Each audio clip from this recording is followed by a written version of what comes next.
Shut up and sit down. Hello, gang. Colin here, Festa 67's workshop, and Hello. Fox, Hello. the model making guru, and welcome to a Friday frolic that we didn't think was going to happen, but it is. Yes. So, yes. Yes, because we do this for you guys, so Absolutely. we'll always make sure we do everything we can to make sure we're live and on telly and everything.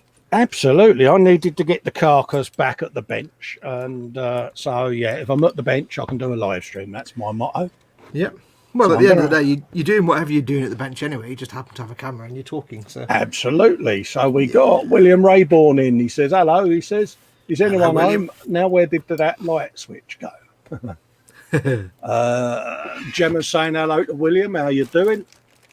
Oh, excuse me. Mike Mountain's in saying evening all. Hello, Mike. How you doing, mate? He's a policeman now, evening all. If you're wondering why, by the way, I'm not looking at the camera. One, I look a bit dishevelled, and two, I haven't got my T-shirt on, and I didn't want to subject you poor people to a topless Festa because it's not a good look. But it's rather hot in the man caves, Fox, isn't it? Think of the monetization, dear boy. That's all you need to think about. Yeah, but you know, I can do the tassel twirl, but It's like if we're on Twitch, we could do a hot tub thing, but we're not on Twitch, so yeah. So don't be showing off your moves on camera. You don't want to do that. Yeah. So in case you wonder, I'm not deliberately being rude or anything. It's just Scaly Models is saying hi to Gemma. Yeah, all good, thanks. Hope you're well and hugs. Big dad hugs. William saying hello to Gemma. I'm doing good today. Hope you're doing well. Dad's dishing out the hugs, as is William Rayborn. Gemma's not feeling great. She's had a bit of a flare up this week, and Chris has been suffering for it. Sorry to hear that, Gems. Massive hugs. Yeah, take care, Gem. But Chris suffers anyway, so it's nothing new there. Yeah, he deserves to suffer. He deserves to suffer because it's his lot in life. Absolutely. Scam Modelling Chaos. Paul Lines is in. Hello, Paul. Dude. Hope you're doing all right, mate. Thanks for your messages of support during the week, mate. Much appreciated. Yep. William Rayburn says, yeah, it's good to see you. Yeah, I am about. Oh, that was scary. What was that? I missed that. What? You went quiet. That was me staring at the camera. Oh, I missed that. Yeah, I am about, but yeah. Scaly Models is saying hello to Gav. Scam Model Muse is sending out the virtual hugs. Thanks, Muse. Thanks for your message during the week, darling. Much appreciated. So everyone's saying hello to Muse and Chaos. He says, I'm saying it now because I believe the tone will be lowered within the first 10 minutes. I think I already lowered it, mate, by admitting that I'm sat here topless. Yeah, that's about as low as we can get. But at least one of my moves is holding my earpiece cable in place. That's kind of an image, isn't it? As long as you don't suddenly go, oh, there's that baguette. I wonder where that was. Hey, mate, if I was still smoking, I might have been out to roll myself a fag. The only way I can go lower is if I take my pants off. It is that warm, and I would consider it. Mate, honestly, I am literally just sat here in my boxers, mate. So, yeah, I'm glad I haven't got down cam on, because if you see two furry friends, then that's not balls of wool. William Rayborn says, be right back. Made peanut butter cookies and he needs more coffee. Yeah. Scaly's asking whether anyone smells peppermint. I'd ask Chris Conabear, because apparently his missus has got some peppermint foot cream. Oh, okay. And apparently it's stunk the house out, and I'm dreading to think how much of it she's put on her feet, to be honest. See, peppermint's a nice smell, but if you combine it with foot stank, I don't know if that's going to be something I want to smell. Yeah, bless her. So we was all mocking Georgie, bless her. Sue saying hi to Mike at Scaly Models. Yeah, funny you should say that, but I do. Yeah. Paul's in, Plastic Monkey. How do, Paul? Dude. That's Gav saying hello to Paul. Chris is saying, yeah, peppermint. What you on about? Yeah. Yeah, it's that infamous foot cream, mate. Dad's dishing out love hearts, roses and flowers to Sue, because he does. And apparently he's not started his new motorbike yet, but the jury's out. Oh, has he got a new motorbike? Yes. We've got new motorbike kits that we're going to be doing on the Buddy build. Oh. Yeah. Is the important part of that the word buddy build? Yeah, and I did see the box was on the bench earlier on, so yeah. So apparently he was observing the parts. Is this a dad buddy build where it's just a dad build? Yeah, the tyres will be on it by the end of this show, I reckon. Cool. Tell us all about that in a bit. Yeah, Graham Island saying hi, girls, guys. Even he says, "Oh, hope everyone's girls. well." Hello, Graham. Hello, darling. Sue saying hello to Colin and Fox. Sue. I can see myself twiddling that thing on your YouTube. I'm just going to stop now. I can see myself twiddling, and it's annoying me, so I'm stopped. Oh, what's that? That's the YouTube thing. Yeah, sorry. Normally I would. I can see myself doing that on the tablet. I'm twiddling, and it's I must stop. I'll close that tablet down in a minute. Normally I'd have the chat fully on the screen, but for some reason the Android update has killed my YouTube a bit, so I'll have a look at it after the stream. Yeah. Graham saying hello to Sue and Gemma. Scully Model says pat on the head for that one, Sue. That's Fox saying hello to everyone. Hello, everybody. That's Graham Island saying hello to Fox. Did Sue give you hearts and things and flowers? She may well have done. I might have scrolled past it. Oh, no, we both got them. Did we? That's all right then. Yeah, there we both got some. Yeah. I was about to say then. I was about to lodge a complaint then. Absolutely. Where are we? That's Graham Island saying, hello, Fox. Gemma Williams saying, hi, Colin and Fox. Hope you're both doing okay. And hugs to you both. Yeah, we're getting there. Thanks, Gem. We're getting there, Gems. You know how it is, love. William says, darn it, I ate all my cookies and the snow hasn't even started. I've just realised why I was getting a tickling sensation on my right niplet. It's because I kept brushing against my Tedwood microphone. Wait, why is your microphone at chest? I'm not going to ask. Well, because I'm going to be leant down, in a bit, building up the bench, so my microphone's, yeah. I'm sitting there going, oh my God, that's a rather nice tickling sensation. Ted, you're getting a little tickle from your Ted, are you? I've been getting a titty tickle from Tedwood. A Ted tickle. It's like a dodgy 70s film. He says, Confessions of a Cow Farmer. Okay. Martin Cannon's in, says, good evening. Hello to everyone. Hello, Martin. Hope you're doing all right, mate. Edward Leonard says, evening, Colin and Fox. Squish hugs to you all. Squishies. William's live on his arse off. Yeah, I know. It didn't take us long to lower the tone, did it? That's everyone saying hello to each other there. Brian Windmill's in, saying evening all. Hello, Brian. Hope you're doing all right, guys.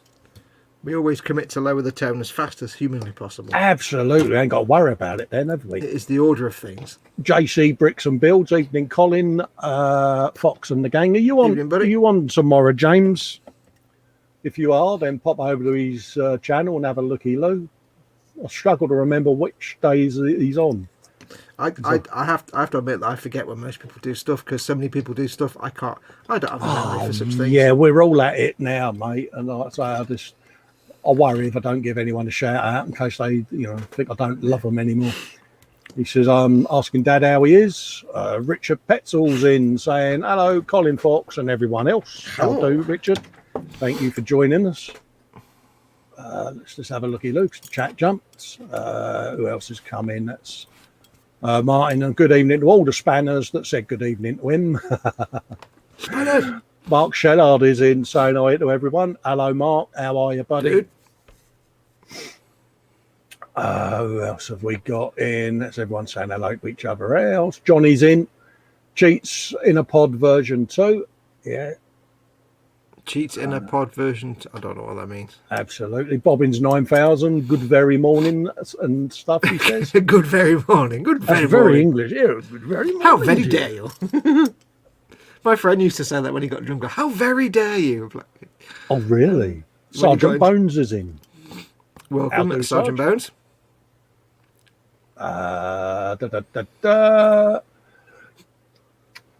Saying he's doing okay. Hope you and the gang are well, mate. Absolutely. And that's Mike saying hello to Sarge, as is Gemma. So yeah, they're all saying hello to each other. All right. James says he's on tomorrow, usual time. Forgot to ask, but I hope you're okay as well, mate. Sending out hugs to you.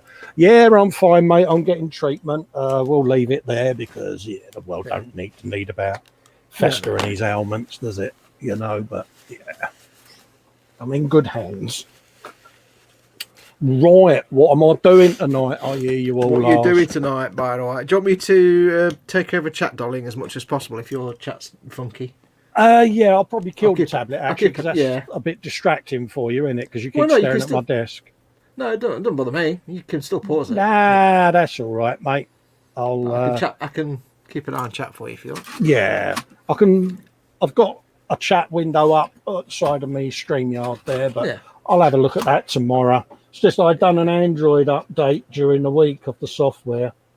And normally, like I say, when I have it on desktop site on Chrome, you get the normal pop-out chat like we do. But for some reason tonight, it ain't playing. I don't understand Android. No, it's about as much use as a chocolate teapot.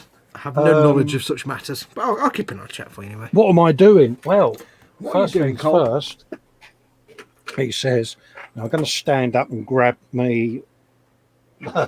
Where's Bob? Just remember where the camera is. Oh yeah, good man. Oh yeah. Look at that. That's what I was doing last week. Where's Bomb Decker Jet? Where's Bomb Decker Jet, folks? So yeah, I got to that stage. That's pretty much as far as I can go on that now. So I can start priming it and all of that. So I thought, well, I've got loads of greebles left over from it. So I thought, where am I going to put them? Put them on it. You know what's coming? Go on. They're going to go on some of this. Yeah. I like the one you've got on the wing.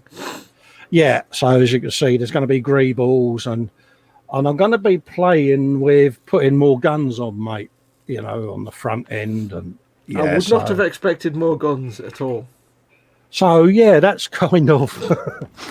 I'm flitting between the two, so I'm using some greebles for this, and then I can then see what's left that I can then orcify more. I really must get round to making my Valkyrie at some point. So, yeah, that's kind of what I'm up to. So I'm going to be rummaging through all my greebilage of goodness. Ooh. Can we have a close-up view of your pilots?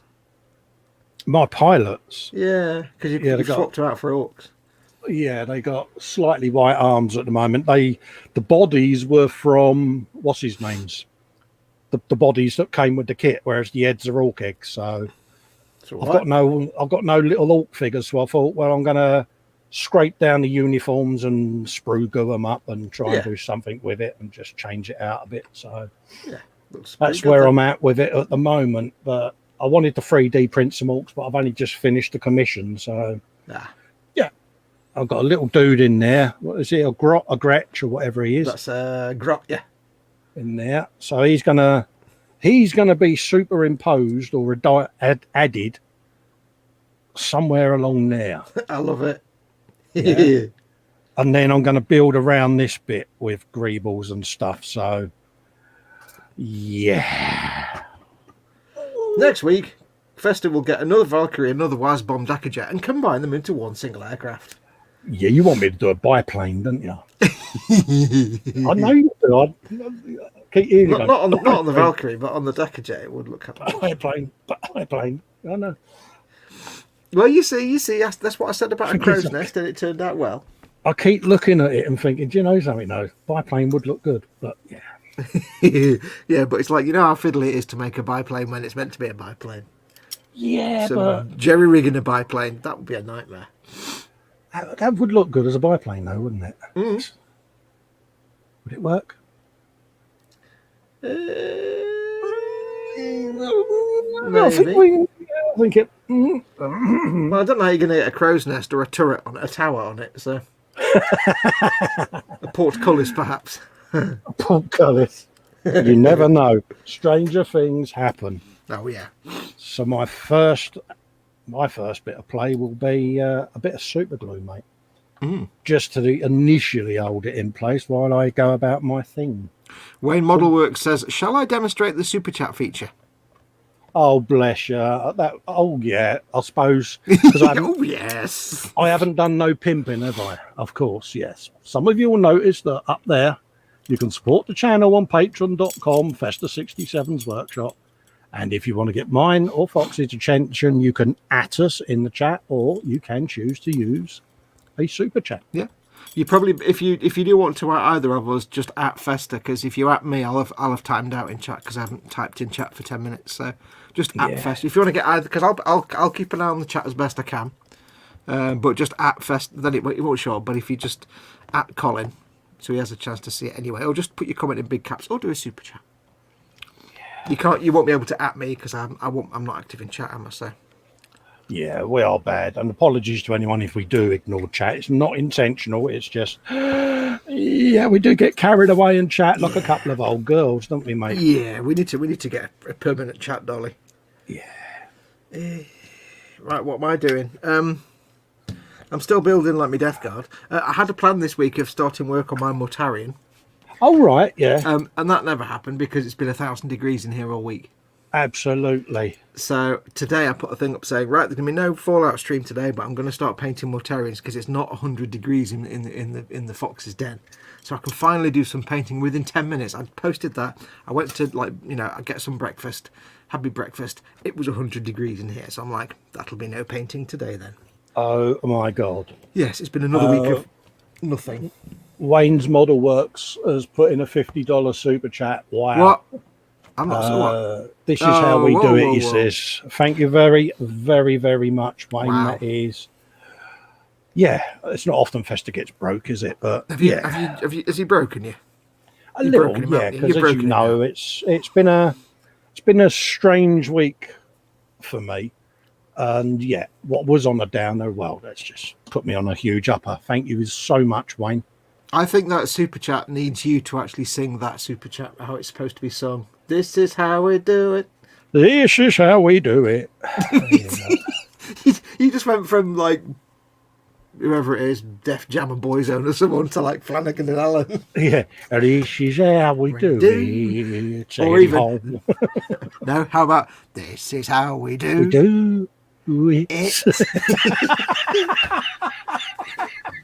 And where do we do it? Underneath the arches. Awesome, Wayne Model Works. You're a star. You are a gentleman, Wayne. Sir. It means a hell of a lot to little old Festa, that does, mate. Yeah, absolutely. Yes. Sergeant Bones says, funny thing happened to me. A buddy of mine that is a non-modeler picked up Ravel's 1/18th Porsche 356B. He figured since I always talk about Porsche, it will be perfect. Yeah, I can see that, Sarge. Wait, did he pick it up for you or did he pick it up for himself and now you've got to watch him butcher it because he's not a modeler? Yeah. So it's either good news or bad news. Johnny says, remember it's Fox, so use small words. Yes, try not to make it too complicated. Yeah. Let's have a look. I love you too, Foxy. Catch you tomorrow morning. Big kiss. That's Wayne Model Works. Oh, bless. Thank you very much. Wait, morning? I don't do morning. What? Yeah. By morning, do you mean 3 p.m.? That'll work. I think Sarge means it was from him because I'm grateful. It's a really nice kit. Yeah. Oh, I guess. Oh, I see. He picked it up for Sarge. He didn't pick it up for himself. Understood. That's awesome. Ice Queen is complaining that we're singing. Oh. She says, no, please, you two, no singing, lol. Hello, Sue. Give her your voice, even though I've got to listen to it in my ear. I'll put up with it. Yeah. Oh, Sue, I love you. Oh, it's coming in here again, aren't you? Coming in here. Oh, well, Neris. Jolly FM. Wayne says, morning here, Fox, USA. Oh, that's true. Yeah. Thank you very much, Wayne. You're very How kind. are things in the US of A, Wayne? Because now that a certain man isn't, how can we say, in charge out there, we don't hear an awful lot about things the other side of the pond, mate. So how are things out there for you? Are you safe and well? And hopefully, mate, things are improving. Everything's still on fire, pretty much. Is it? Oh, God. Yeah. I'd just step away from that if I were you and just quietly back out the room. Yeah, I don't watch news programs, so JC Bricks and Bill says he's got his next batch of Dodge Charger issues today. We get to start the engine. Oh, happy days. Ooh, yes. I think I've got some more Iron Man turning up next week, I think. Yes. and I had to, of course, then go off and watch the Iron Man movies to remind myself. So I've watched 1 and 2. I've not watched 3 yet. Again, it's been a long time since I watched any of them, and I'm resisting the urge to accidentally watch all the Marvel Cinematic Universe movies, because I will by accident. Yeah. I did that once, like in about 4 days. I just sat there and watched them all straight through. Because I didn't know anything about them. I'm like, I don't even like Marvel. And then I watched them and I thought they were brilliant. Yeah, it's one of those. I've got to be in the mood to watch. I like the little humorous bits. I don't think they could have got anyone better than Downey Jr. to do Tony Stark. Absolutely not. I was giggling today. I was watching, what was it I was watching today? Avengers. Yeah. And the bit where he walks onto the bridge of the big, whatever the big battleship, floaty ship thing's called. Yeah. I don't know what it's called. And he walks on, he's like, blah, blah, blah. That man over there is playing Gallagher. He thinks we didn't see him, but we did. Just randomly splurts that out. Keep the noise down. I'm trying to get some kips, says Sarah Jane. So have a thumbs up. Hello, Sarah Jane. Oh, bless you. I hope you're doing all right, Sarah Jane. Thanks for your messages during the week. And I'll be adding your photos that you sent me up on the group tomorrow. Tomorrow. Underneath the arches. If we go too slow, it gets creepy. If you do it Flanagan and Allen too slow, it's a bit playground weirdness. It's a bit. Do you know what I mean? Yeah, Without that man saying it. needs to go to the special place. Yeah, that man needs some kind of chemical treatment, perhaps. Underneath the arches. Especially when you're coming in here like that, isn't it? I do wish you'd stop saying that I'm coming in your ear. It sounds so wrong. Chorley FM, coming in your ear. Yeah, Chorley FM. I'll get the Bernard Manning on the radio airwaves. The fox is coming in my ew. ear. Ew, ew, ew. So how's Mum anyway? Mum all right? Yeah, she's up and about now. She's actually, not just pootling about in a dressing gown all day long like a louche. Because she can sit in the garden now because of the nice weather. So she's actually, right. So she's getting out and enjoying the weather. Yeah, which means she's just sitting reading her iPad. But that's fine. I don't mind. She's getting some sun. That's all I care about. As long as she's getting some sun. And had a moment of excitement the other day. Oh, shock horror. Because I've had to be, because it's so hot in here, there's nothing else I can do. So I'll just go and sit in the garden, But also, apologies if you can hear my belly because it's rumbling away like Billy O. I woke up on, I think, Tuesday morning. Yeah. And I had the window open throughout the night because it gets really warm. So woke up on Tuesday morning and I could hear a magpie outside shouting a lot in the garden, shouting at something. Yeah. And normally that means there's a cat in the garden patrolling around and the magpie shouting at it. So I got up and I went and, did my morning ablutions, had a wash and stuff and all that. Came downstairs, opened up all the curtains, and as I opened the French windows at the back, I saw what the magpie was shouting at. It was like by the garage wall there was bushes, and I saw something orangey brown move, and I thought, I don't recognise that cat. And it's moving along, and then it jumps up on the fence. I'm like, that's a very long cat. Then I was like, that's a fox. And it only just dead quickly just jumped on the fence and went. I'm like, oh, it's carrying something. It's obviously killed something. Yeah. I was like, cool, that's a fox. I've never seen a fox in our garden before. I know they've been there. I've just never been. Mama Fox. Never seen one.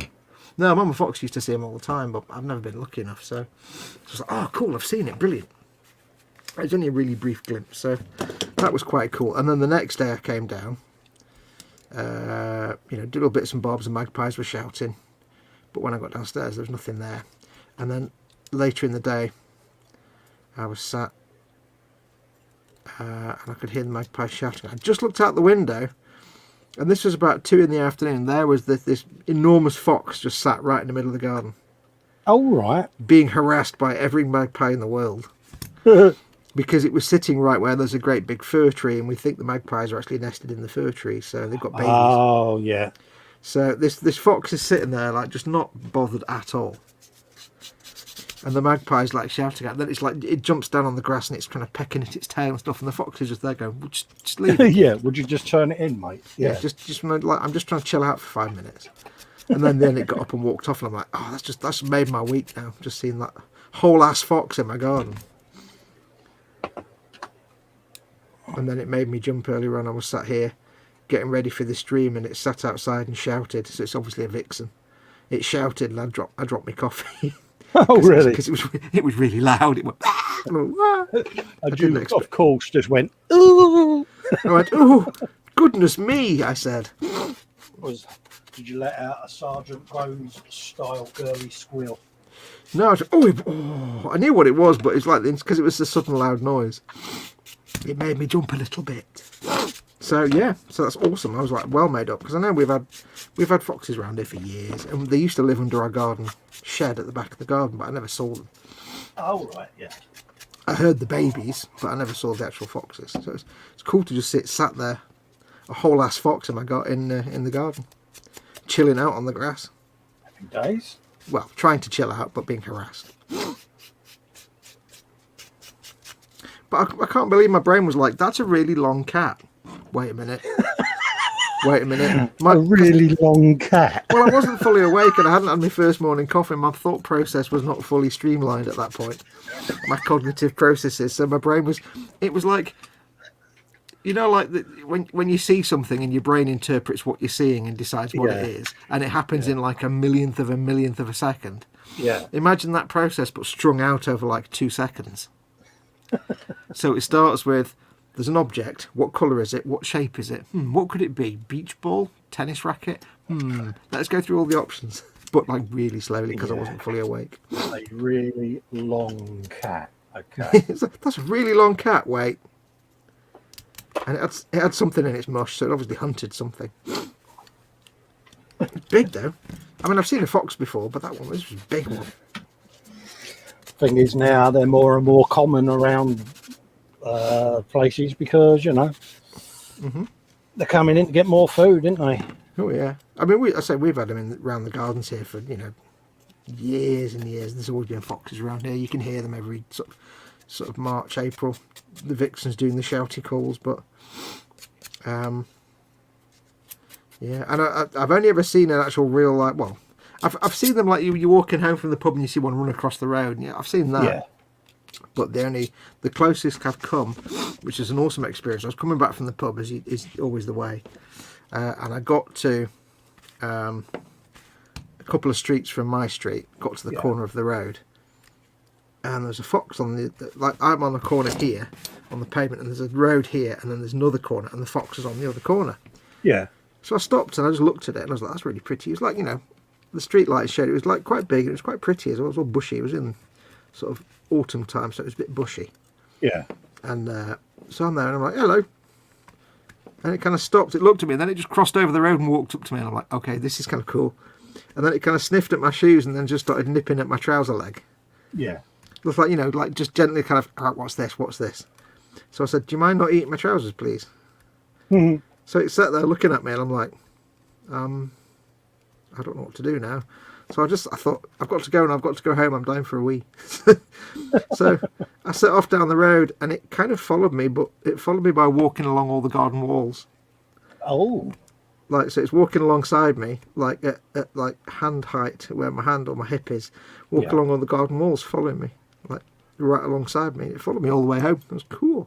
Yeah, that's cool. I said, I've got to go in now. I've got to go home, and it went, okay. And then wandered off. It was just really, really curious and followed me all the way home. I was like, how cool was that? Amazing. It was very brave. What's chat doing? Let's have a look. Where are we?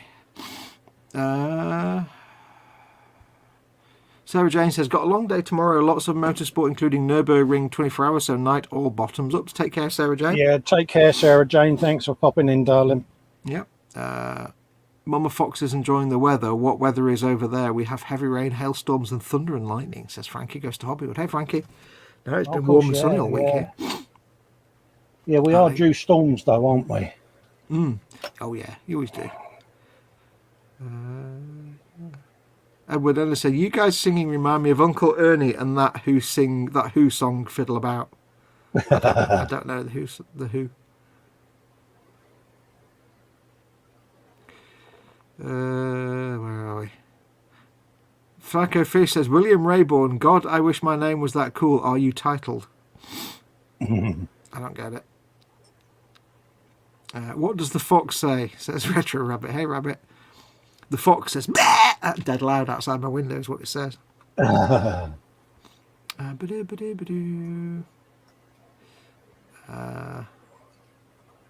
My attack jellyfish would never allow it. Wayne? I don't know what the conversation is here. I hope Fox doesn't see a badger. He'll probably think it's a fat Yorkshire Terrier.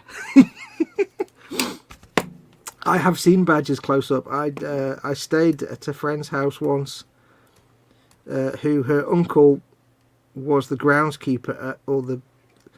Basically, if you've ever heard of a country house called Standon, rings a bell. It's a National Trust like house. He was something like the groundskeeper or something. He was a living groundskeeper. So we stayed there for a few days in like this like 15th century cottage. Yeah. And basically of an evening what you do is you sit on the patio. You'd open the patio doors and you'd sit there. You'd put out a little bowl of cat food and like thousands of badgers would just turn up.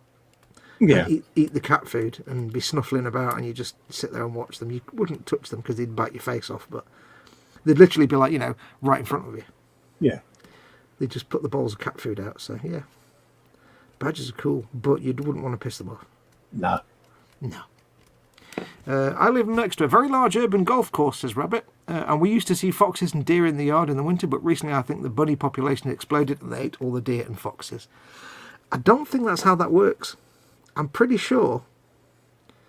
I don't think bunny rabbits tend to eat deer. I could be wrong, but I don't think they're big into the hunting, are they? I don't think they are. No, unless it's like jackalopes, in which case, yeah, they'll hunt anything. Old joke. A fox trying to pet a badger would not end well. It might get confusing, if nothing else. You get much wildlife around your way, Colin? I'm kind of not even on the screen. I'm halfway off the screen here. We get quite a bit, to be honest with you, because you've only got to drive a couple of miles down the road and you're out into ye olde countryside. So, it's although Basingstoke is quite city-like in some respects, you've not got to go far to be countrified again, you know. So yeah, the thing is, there's such big urban populations of animals now that you know you don't need to be near the countryside. Birmingham was always a hot spot. Bristol was always a hot spot for urban foxes. Yeah, I mean it's one of them. You know, you get your usual foxes and that doing the rounds because obviously you know they're coming into the towns and the cities. But you go out a couple of miles, you get your pheasants, your deer, you get all of that usual farmyard animal stuff. And, pheasant pluckers. Yeah. So yeah. Yeah, we're a bit further from the countryside for that kind of creatures. What else is happening? I think I'm up to date on that. No, I'm not. There's a whole load of extra chat. There we go. Fox, the Fox Whisperer. It's got big fangs, says William Rayborn. Look at all the bones. I'm confused. Was the fox's name Basil, as in Brush, says Mark Shellard. Boom, boom. That's what you did there. I say, Mr. Roger. Come on, burn it, Basil Brush. Was it Mr. Roger was his sidekick? The bloke? Yeah, I think it was, wasn't it? In the old days. I say, Mr. Roger. Basil Brush, what a top character that was. Basil Brush Pitkins. Yeah, and then he got all modernified towards the end, and I think there was a series a few years ago that was. They tried to make him politically correct, didn't they? And it really went well. I mean, they got the voice kind of right, but they took a bit of the. It was basically supposed to be Terry Thomas. Yes. Which is what Basil Brush was supposed to be. He's supposed to be a bit like Terry Thomas. Oh, I say. So not making him a bit lecherous like that. It's kind of just. It's not Basil Brush. Adam says, "What's the tool you're using, Colin? Sorry if this has been asked already, and I don't know when that was, but I guess it's that." This is a little shaper that you can use for 3D prints. Comes with knives. It's called a Mod 3D, is what it's called. Is it a And heated device? Yeah, it's a little USB, almost like a soldering iron. Oh. And it comes with like spoon attachment, Spoon! blades, so you can cut. But what I'm using it for is welding plastic together, see?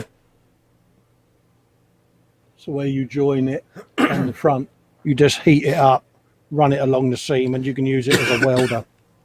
So, Is there an advantage to doing that rather than just gluing it, or is it because it gives a certain look? it is glued in places, but I kind of want it to look like the orcs have been out and welded stuff and just cobbled stuff. So a lot of this will end up getting the treatment off the welder. The treatment. You've got a special comment there from Psycho. Yes, I'm just getting down to my mouse now. Psycho Fish has put in a $20 super chat. I'm just going to leave this here, step out because everyone seems to be hating on the fish. Oh, bless you, Psycho. No one hates you, mate. Everybody loves Psycho the fish. You're more than welcome to go in my fish tank anytime you want. Yeah, but just make sure you leave some of the fish behind. Plastic Monkey goes, we love fish. Scaly says, I love my fish. Yeah. Dad loves the fish. Well, he doesn't really, but it helps his credit rating by spending more money. Sue saying, poor Psycho Fish, take no notice, we love the fish. Absolutely. Many thanks, Psycho. That means an hell of a lot. But yeah, what I'll do with this is I'll put a link up on the website on Festa 67's workshop. Is it not in your Amazon store? That's what I was just about to say, Fox. I will put a link up on the website so that you can go and get this from the Amazon store. Jolly good. As Fox kindly preempted there, bless him. Oh, yes. Well, you've got your Amazon stores linked in the description below the video by any chance? No, not yet, because, I just haven't bothered, mate. I've been doing other things this week. He don't want much, this Fox, you know what I mean? I'm trying to help you out, dude. But, the website now is linked under the videos, and the Amazon store, you can just get straight from the website. Bonus. Because I'm not like you. I'm not a super duper influencer. I have to put individual links on my website. Well, no, I've got my website as well, but I kind of 99% I actually forget I've even got a website. Yeah. So people say to me, where can I see this video? Instead of just sending them to the website where I can click on the thumbnail for the entire playlist, I have to go and dig out the playlist from YouTube and send them a link. And I'm like, I could have just sent them. Idiot. Yeah. I've got a page for playlists. No, the Amazon store's all on there, so people can go and see fun things. And I'll add that on there because it's part of my 3D printing stuff. There are some bits and pieces on there, but it's a work in progress. I was hoping to get a lot more done on it this week, but things kind of changed. Psycho Fish says, every time my name comes up, Edward Lennon has to mention tartar sauce. Why is it that kind of strangely works on the front of that? What was that? Let's see. Oh, it reminds me. It's like a giant bayonet fitting, isn't it? Yeah, it's like you could attach it to your bathroom tap. Yeah, it just strangely works for me. So, do you know, another successful greeble. Anytime I see a bayonet fitting, I get a flashback to being a kid in the 70s, because on the kitchen taps, on the kitchen sink, before we had the kitchen done up, and we had 1930s style kitchen. Yeah. Literally. The washing machine was one of those ones where you would get the hose from the washing machine and you would attach it to the kitchen tap. Oh, with the bayonet fitting. One. Yeah. So the kitchen tap had a bayonet fitting attached to it, and it's like, for some reason, I always think of that. It was one of those big stand-up units where you put the lid on the top and then you put the stuff in and then you can see Our the taps have all got the hospital handles on that you can use your elbows, because obviously with Helen and her hands. Yeah. Oh, yeah. So, that's... Bless her. Robo Hands is doing well, by the way. She's coming along nicely. Oh, she slapped you yet? Yeah, she beat me. When was it? Good girl. All the time. It might have been yesterday, because, I was in my sick bed. But I still got a beating. Do I need to go and get my tiny violin? Yeah, because I might have kindly muttered something and she may have heard it. And you expected sympathy purely for being in your sick bed? Yeah, fool. I thought I was being brave and clever, and she just, By doing it from a place of protection. yeah, she reminded me of the error of me ways and the fact that her hands are getting better and more beatings will ensue if I don't bloody behave myself. You thought, I'm in my sick bed and I'm vulnerable. She won't possibly. Ow. Yeah, Yeah. How long have you known her? 38 years. Hasn't gone in yet, has it? No. Never will it? No, just when I think that she's mellowing out, she proves me wrong by, so... Or you could turn that around and say, just when she thinks you actually get some brains in your brain. Yeah, she Some knows sense what in I'm your like. head. She's like, dude, really? And I went, well, no, it's worth a try. It's worth a try. Yeah, this is what you get for your trouble. Okay, dear. You're not going to hit the sick man, are you? Ow. Yeah. She looked at me and, don't go telling your friends, she says in the hangouts, that I'm beating you shit, because they will not feel sorry for you at all. Yeah, we don't. It's like, We okay. find it hilarious. That's the thing. And they like to say, she goes to walk out the door and it's, don't you think that about me? I'm like, how does she know? Don't you give me that look behind my back. Wait, what? Yeah. I can hear you. Give me that look. Hear you what? I ambled down this afternoon and she went, don't you go loitering around in my front room, she said. F off into your man cave. And I went, really? I just get this impression now that your entire life is like you're either in bed or you're in your man cave, and other than that, you just that's where you need to Yeah, be. you're not far wrong, actually. What are you doing in this room that isn't your man cave? What? Yeah. Go on, bugger off. Oh, okay. No, she means well. She really does, bless her. Yeah. I'm probably painting a very poor image of her. No, we all know it's slightly tongue in cheek. But, yeah. Her heart's in the right place. He disappeared, he has, hasn't he? Oh, there he is. He's back. There he is. I forgot to put my mirror. And the thing is, I didn't even have my mirror in place. You're impressive. I'm not impressive at all. I'm mostly disappointing. That's quite impressive that it took you that long to disappear. Yeah, well, I know it's sometimes it doesn't actually happen at all, but I don't know why sometimes it doesn't. Dad's been getting blue screens of death from StreamYard. I've had a couple. That's just his age. Oh, you mean him on the computer? You mean on the computer? Yeah. And yeah, so definitely some kind of glitches, we think. I've got my mirror set up now. So. Oh, you're good. Yeah, but the thing is, I forget it's there, and all I can see in the mirror is actually just my camera. So. Yeah, and you sit there going, "What is that mirror there for?" Yeah, or it falls off into my drink or something. Wayne Model Work says that I can help you with. I'm an IT engineer. Yeah, it's just an issue. It seems to be an issue with StreamYard, and we don't know what it is, and StreamYard don't know what it is. There is apparently a bug they know about, but hey. Yeah. Yeah, It's just random. Kicks you out, and you get a Windows stop error. Oh, I don't get that. It kicks me out back into the join the program stream or join the green room, join the back room. It does it on my own streams as well. So I get it sometimes where it won't enable audio and video from the webcams. You're chopping and changing cameras. yeah. 1 minute you'll get audio, then the audio will go, then you get video. You do a reboot, you start it up, and you get the blue screen of death. So then you do another reboot. It's like, really?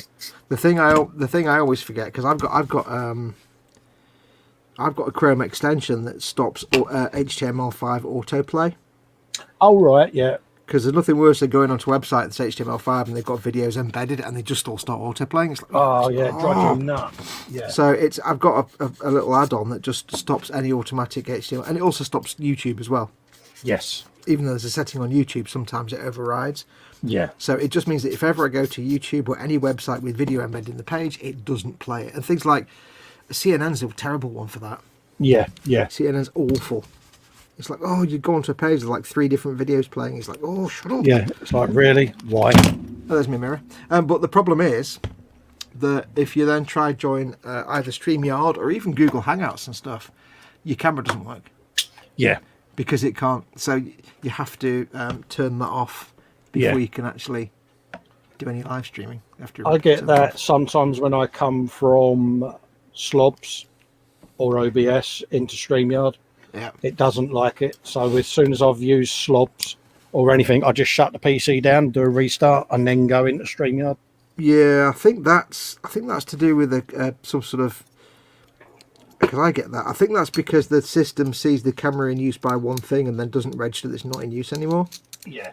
The same way that your webcam's in use and then you try and open the webcam app and it says you can't. You're already using it. Oh yeah. I think that's a system level thing, that one. But StreamYard's just got this weird little glitchy bug that kicks you out. I don't know what it is. I know not. Yeah, I sent them a message about it and I went, yeah, we know all about that. It's like, okay. Yeah, do you want to fix it? It's like, okay. So, people are paying you for the service. Nice if they could look professional while they're using it, rather than looking like it falling over all the time. Yeah, it's not the end of the world. I mean, I get it on our Sunday stream sometimes now, but it just means the folks can still hear me. They just see a bit of a sign-in screen for a second. Yeah. Given the choice of that or Hangouts, I'd go for that. Yeah, I mean, we was all peeved when Hangouts first went. It was, I suppose, it was the way it was done, you know. But now it's just a case of, oh well, it is what it is. But well, it was great because it was free. Yeah, but you know, StreamYard itself is, in a lot of ways, is better. Yes. Quality-wise, is much better. You don't get as much like pixelation and crap, but at the same time, it's not free. So yeah. So you know, and it's not got auto switching camera, which doesn't really matter anymore. But we've all found ways around it. Yeah, it's one of those. I mean, we miss auto switch. And what I would like with StreamYard is, you know, a bit like Zoom, where when a person's talking, you get the yellow frame around their picture. Yeah, so you know who's talking. Yeah, for me, with me hearing, I would appreciate something like that. But then not everyone's going to want to use it. But if it was something you could toggle on or off, I think it would be cool. Yeah, I mean, because the thing is, for like little free video clients and stuff, like, you think, okay, well, it's fair enough, I'm not going to give you everything. Yeah. But it's like, yeah, but StreamYard, people are paying for it. Yeah. They need to kind of get their shit together, especially right now, where people are depending on these kind of services. They think they'd be busting a gut to get all these extra features in place, really. Well, yeah, they did the big merger, didn't they, or got bought out or whatever happened. Oh, did they? And since then, I think development and that seems to have waned a little bit. And it's almost, has the eye been taken off the ball a little bit? And that's the frustrating part. You know what it's like, all these software houses do it. It starts off as an independent thing, and then all of a sudden, it's no longer an independent thing, and it becomes, Well, it's probably when they start making enough money to not really give a shit. They're like, you know what, we've made millions and millions, we can just sit back for a bit now. Yeah. And it's their prerogative at the end of the day, but for an end user, it's a bit of a ball ache, because you're left sitting there going, if only they could continue this, because, I mean, because the thing is, I've seen some of the other ones, the options for streamers that are available, and it really is that StreamYard's kind of the best of the bunch. Yes. Because the rest of them, all the other options, they generally look terrible. Like Google Hangouts that we used to use, you can't use now unless you've got G Suite. Not everybody has. Absolutely, yeah. I do have it, but not on the Model Making Guru Google account. No. And even then, you know, it's not good quality. Often it drops to 340p. It's not great. So some of the other ones are the same. And you know, I don't really trust all these third-party companies that popped up anyway. So. No, I mean, I looked before I hit StreamYard. I used Jitsi, I tried Zoom, and they're all a bit rough around the edges. Yeah, really? I kind of knew what I wanted, but it was finding something that ticked all the boxes, and especially for two-person streams, this works. Yeah. For solo streams, then OBS and slobs all the way, innit? But when you're doing streams like this where it's multi-persons, then you know. Yeah, you wouldn't use this for a one-man stream because the quality, it's only 720p. So yeah, you know, whereas 1080 on slobs and that works for me. Or more, if you can do more. So that's my next thing really, is to play with that more. Let's have a quick look at chat for you. For some reason, Edward Leonard's talking about handicap. and Hagar the Horrible. Don't quite know why. I missed that conversation. La la la la la. Helen is like a Jedi. I sense a disturbance in the Force, says Chaos. Yeah, you're not far wrong. I sense an insult coming from Colin Slap. If I could ask a question, Festa, says Wayne Modelworks, I think with your donation you can ask all the questions you want, buddy. Absolutely. If I could ask a question, did you ever get the little Viejo paint vibrator machines in your Amazon shop? I will buy one. I haven't done so yet, mate, but I will be doing some work on the website tomorrow. And the Uniposca paint pens as well. The Uniposca paint pens are on there. Yep. I also I have a big box full of hundreds of, well, not hundreds, I've got like 50 or 60 Uniposca pens that I got because they were brilliant, and I've hardly ever used them, but they are fantastic. Yes. They are really great. There's not many pictures of it, but I think on my website at least there's a gallery picture of the Metal Gear Solid 5 Yes. bear guy that I did. Yeah. And I think that's the one thing I've done a lot of. There was a lot of that was Uniposca paint pen. It was basically airbrushed flat colours, and then all the hair and everything else. Yeah. All the hair on Hideo Kojima and all the scars and bits on the bear were Uniposca pens. Yes. All the hair and stuff on that. But no, I'm looking at putting them up. I shall put links for that, and I've got some other bits that I need to add to the site. So yeah, I'll sit and do that tomorrow. Yeah. Way Modelworks says about Uniposca pens, he was a little reluctant at first because it took away some of the skill from using a fine brush. But I have to tell you, if you've got to get something done, they're perfect. They're much better. They're brilliant because they're acrylic paint and very, very opaque. Oh yeah, they're brilliant if you're doing instrument panels, cockpits, little raised switches and things like that, because you just think in it goes, job done, And They are brilliant. There's a lot of artists that actually just use them exclusively to paint. Yes. There's one guy, I can't remember who he is now, but he basically has these little sort of blank figures that he paints. Little bear shape. I can't remember who he is. He's well known. It's like a bear shaped figure. Yeah. And he just paints them in random designs and sells them. He's quite well known and quite rich. And he just uses Posca paint pens. Yeah, I'm trying to think how I come across them. I think it might have been Flory. How did I come across them? I came across them actually from a client back in my detailing days when I just first got into model making, but I was still working in detailing.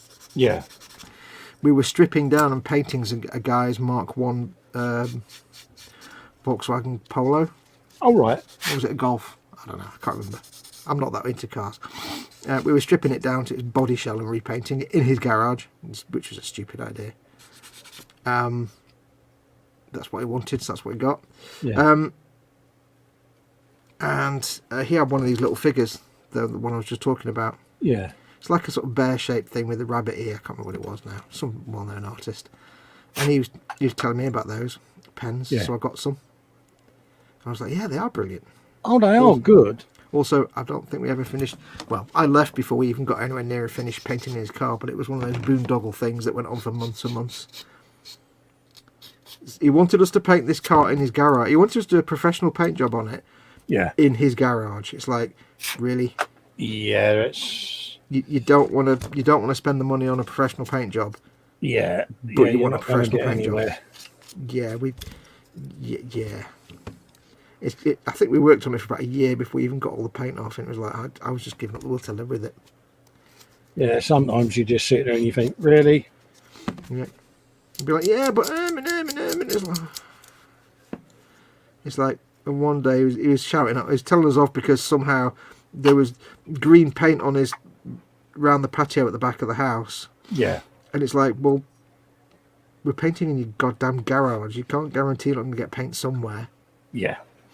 Yeah, what does it expect? Yeah, you know. You don't want to pay for a body shop. I don't know. Yeah, I used to hate them sort of jobs. Yeah, I thought to say I left before we even finished it, so whether it ever got finished, God knows. It's like we had to take it all apart. We had to. This is the thing, right? We had everything stripped out. It was just a body shell. Yeah. On some dummy wheels, basically. engine taken out, all the interior taken, which was empty shell basically. Yeah. We stripped it all down. We did a load of like lead filling on it, you know, to fill in any little defects and stuff. The old melted lead method, which was quite good fun actually. We cleaned it all up, stripped it all down, primered it, did a lot of correction on it. Obviously you get the primer coat down, then you start correcting it all. Did all the correction, got first couple of coats of paint down, and then we came back after about a week, and him and his mate had put the engine in it. Oh, right, yeah. Bearing in mind, all we've done is got a couple of coats of paint down. Bloody hell. We've still got all the other stuff. We haven't, you know, we've had literally primer and 2 coats of green paint. We've not done clear coats, not anything. And he's put the engine in it, and he's obviously scraped a load of paint and stuff. And it's like, now we've got to take all that back off again because you've ruined it. Yeah. But we've got to do that with an engine in it.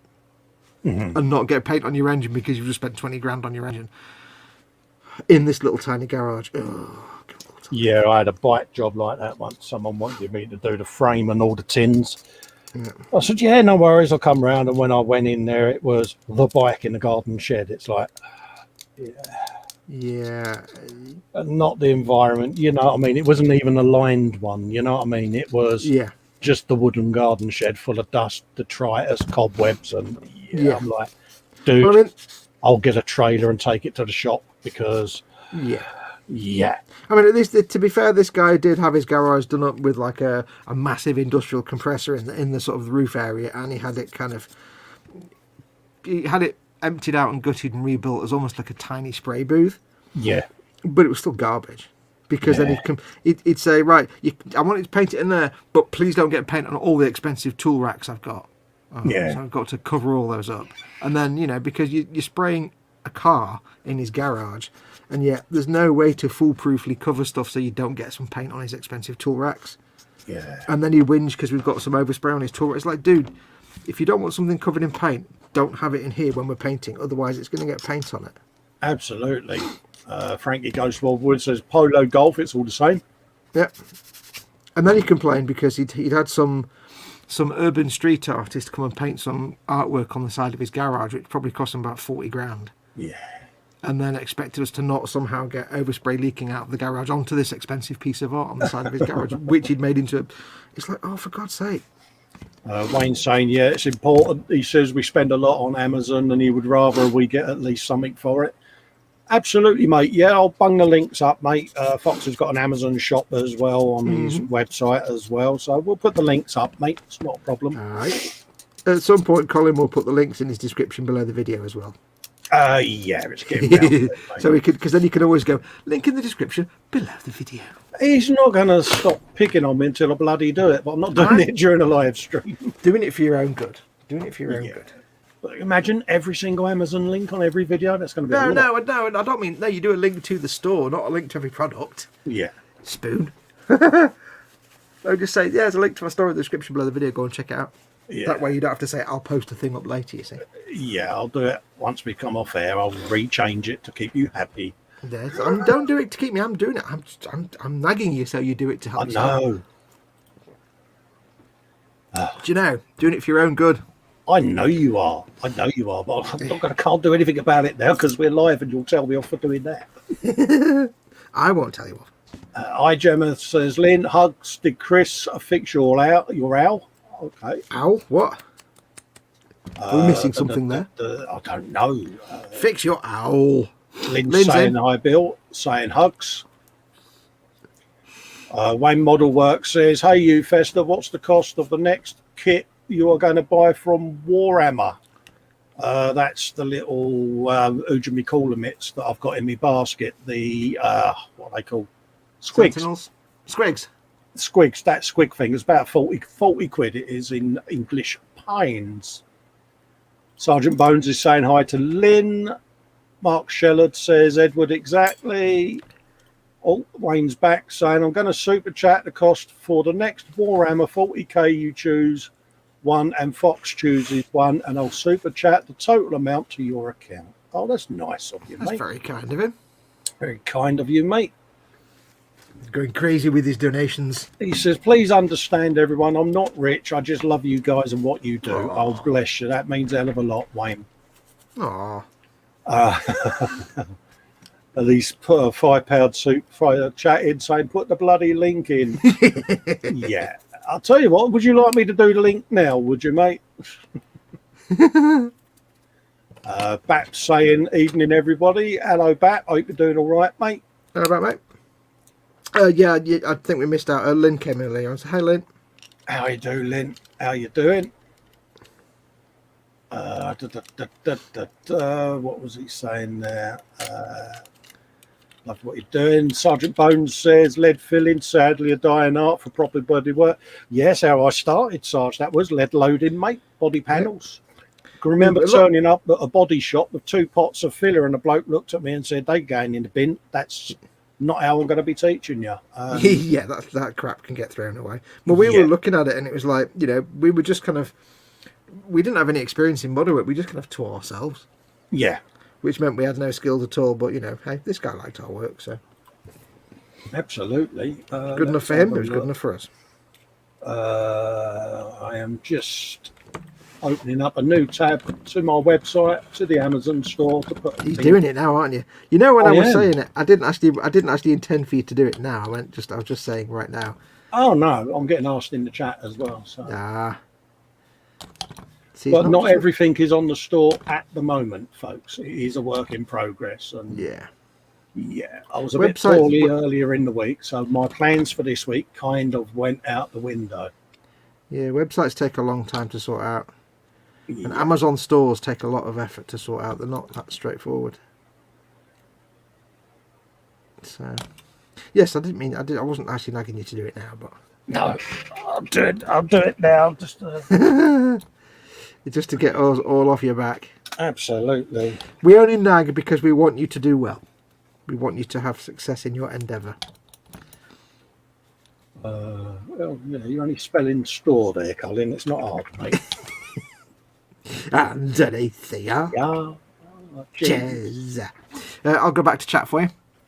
Cheers, dude. Me Too Festa. There was no Bondo when I learned how to do it. I think the reason we started doing lead stuff when we were doing this car is because the guy was also one of those customers that wanted a professional job but didn't want to spend any money. Yeah. So it's like, well, we need some filler. Yeah, well, I haven't got any money. Okay, so we'll just buy a shitload of lead then, and you'll get lead filling. You bought lead? Well, we used to roll it up. Well, yeah, I don't know where we got it from. No. Someone must have left it there. That used to be mine. Yeah, honestly, I'm not a religious man at all. I mean, I'm a religious... What? No.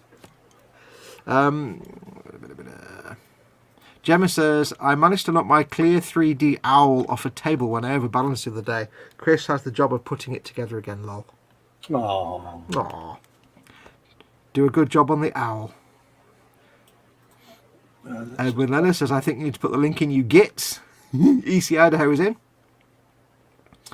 Nim Cinderin is in. Welcome, Nim. God, I can't talk tonight. I think we're up to date on the chat. Mad as a hatter, go ask Alice, says Wayne Model Works. Let's put that in as that as well. Putting in the links now. I'll do it in my upload defaults as well, so that it'll be in there. He's doing it in his underwear. What? Yeah. Oh, on the YouTube blurb. Yeah. I understand what you mean. Yes, that's a good idea. Yeah, I didn't mean link to every single product, because that would take. No, that would take forever and a day. I started doing it, but when I first did an Amazon store, I did that. I made the mistake of linking to the 5 products I had. When I got to 100 products, I'm like, yeah, they're just getting the link to the store now. Yeah. Screw that. So that's in the video description now, Pete. Hopefully. Link in the description below the video. You have to refresh, of course. Yeah.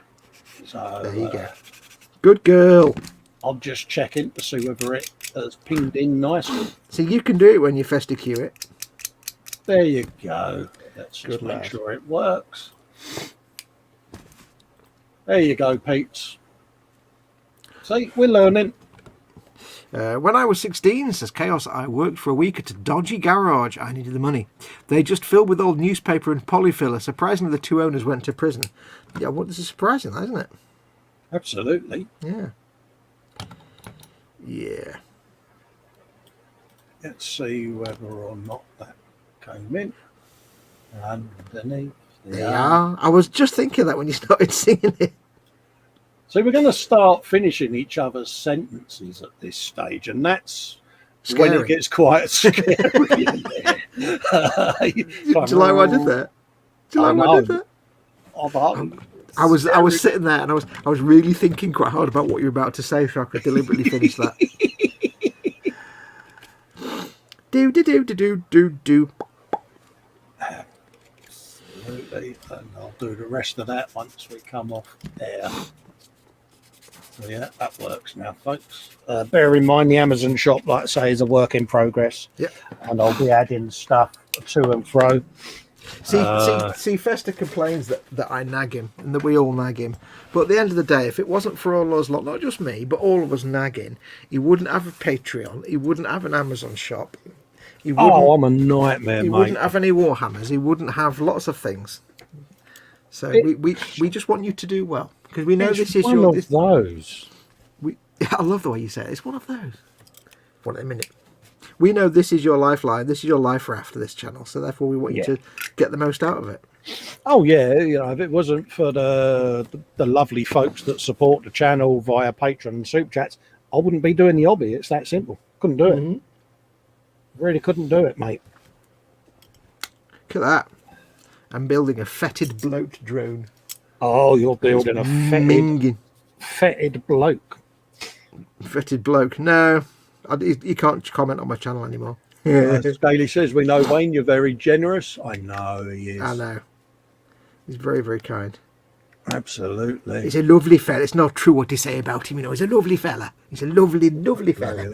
Bless him. I don't know. What's he saying? Have you read that one? He's working on travel plans, and if you guys are still good to go on June 21. What? Go where? I can plan to be there, and Sarah Jane also said she'd like to go, so maybe I could split the cost. Where's that? I don't know what's about there. What June? No, this house is completely locked down, mate. I'm afraid for the next until safety times.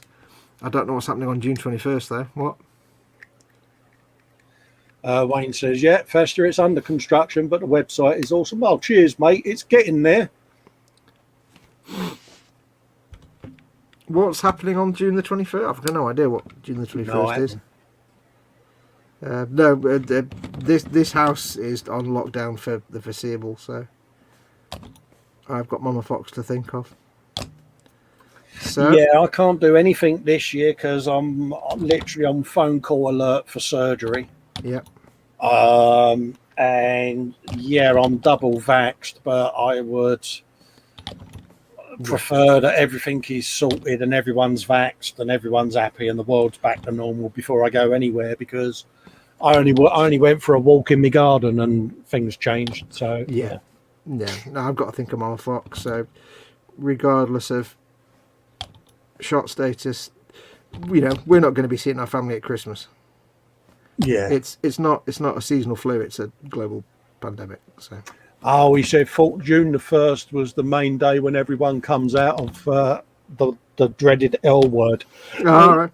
It's variable at the moment because we've got different issues here. Yeah. And just because that ends doesn't mean the whole thing's gone away. It's still there. No, that's right. It's just when we wanted to come out of it. But me personally, this is the new normal. When having impaired immune system, it's a bit worrisome to go anywhere. I mean, I was housebound before the dreaded C word, and will be after it. So, yeah, getting about isn't easy. You're like the bloke allergic to shrimp living on the shrimp planet. Yeah, basically. I'm susceptible, as you know, with the conversation we was having before we went live. Yeah, and keeping in mind, of course, this is not medical advice. This is something I picked up on, but whether I've not But there is a feeling that potentially people who are immunosuppressed may not find the vaccine as efficacious, Yes. as effective. They may not be as effective for people who are already suppressed. I've already had that advice off of my quack mate. Yeah. Saying, just because you've had the double dose, bear in mind, like a transplant patient, you are susceptible to any. Well, has proven its point, hasn't it? Yeah. Anyway, let's veer away from the medical conversation before we start sounding like we're trying to give advice out, which is probably not which is the last thing we're trying to do. Yeah, don't take advice from me about anything. All I would say, common sense. Wayne Modelwork says, don't care about pandemic or virus. I just love you both, and I will find you if you are on this planet. I will find you, and I will not kill you. Yeah, I mean, we're planning to meet up at Warhammer World probably in 23. I would have thought. Maybe it depends on what happens. I mean it's possible next year, but more likely the year after. Maybe next year, maybe. Yeah, I mean, what are we now? We're 21. Yeah. Possibly 22. Maybe 23. It depends on what happens. Yeah, I mean, it's more likely that we meet up at Warhammer World next year than it would be at, say, Telford next year, because Telford's tens of thousands of people. Seriously, that's not happening for me. So no, same here, because obviously, I'm in a pram when I'm out and about in the real world. So yeah, because Festa on sticks wouldn't be able to handle the congestion at Telford. No. It's not fair on those that are with me, because I don't want to spoil their fun. Whereas if I'm in the pram, once I can get over my own male pride and self-awareness about being in the pram. Can you not? Have you not painted flames down the side? It's carbon fibre, mate. Yeah, but can you still not paint flames down the side? I'm going to airbrush it, mate. Yeah, because then you won't feel self-conscious if it looks badass. Yeah, but it's still one of them things. No matter how good the paint job, if you feel like shit because you're in it, yeah, you know what I mean. Yeah, it's like putting lipstick on a donkey, innit? It's still a bloody donkey. Yeah. Don't get me wrong. It's just that. How can I say? You don't want people to be aware there's an issue, and suddenly in their face either is the sticks or the pram. Yeah. And all I want to do is be me and be known for what I do on this channel, not for my condition. No, I mean, if you're meeting up with us guys, then we don't see that anyway. So that's not. No, that's right. If you're meeting up with the general public, as it were. Yeah, it's just one of those barriers, because I conceal it well with video and camera angles and editing. Yeah.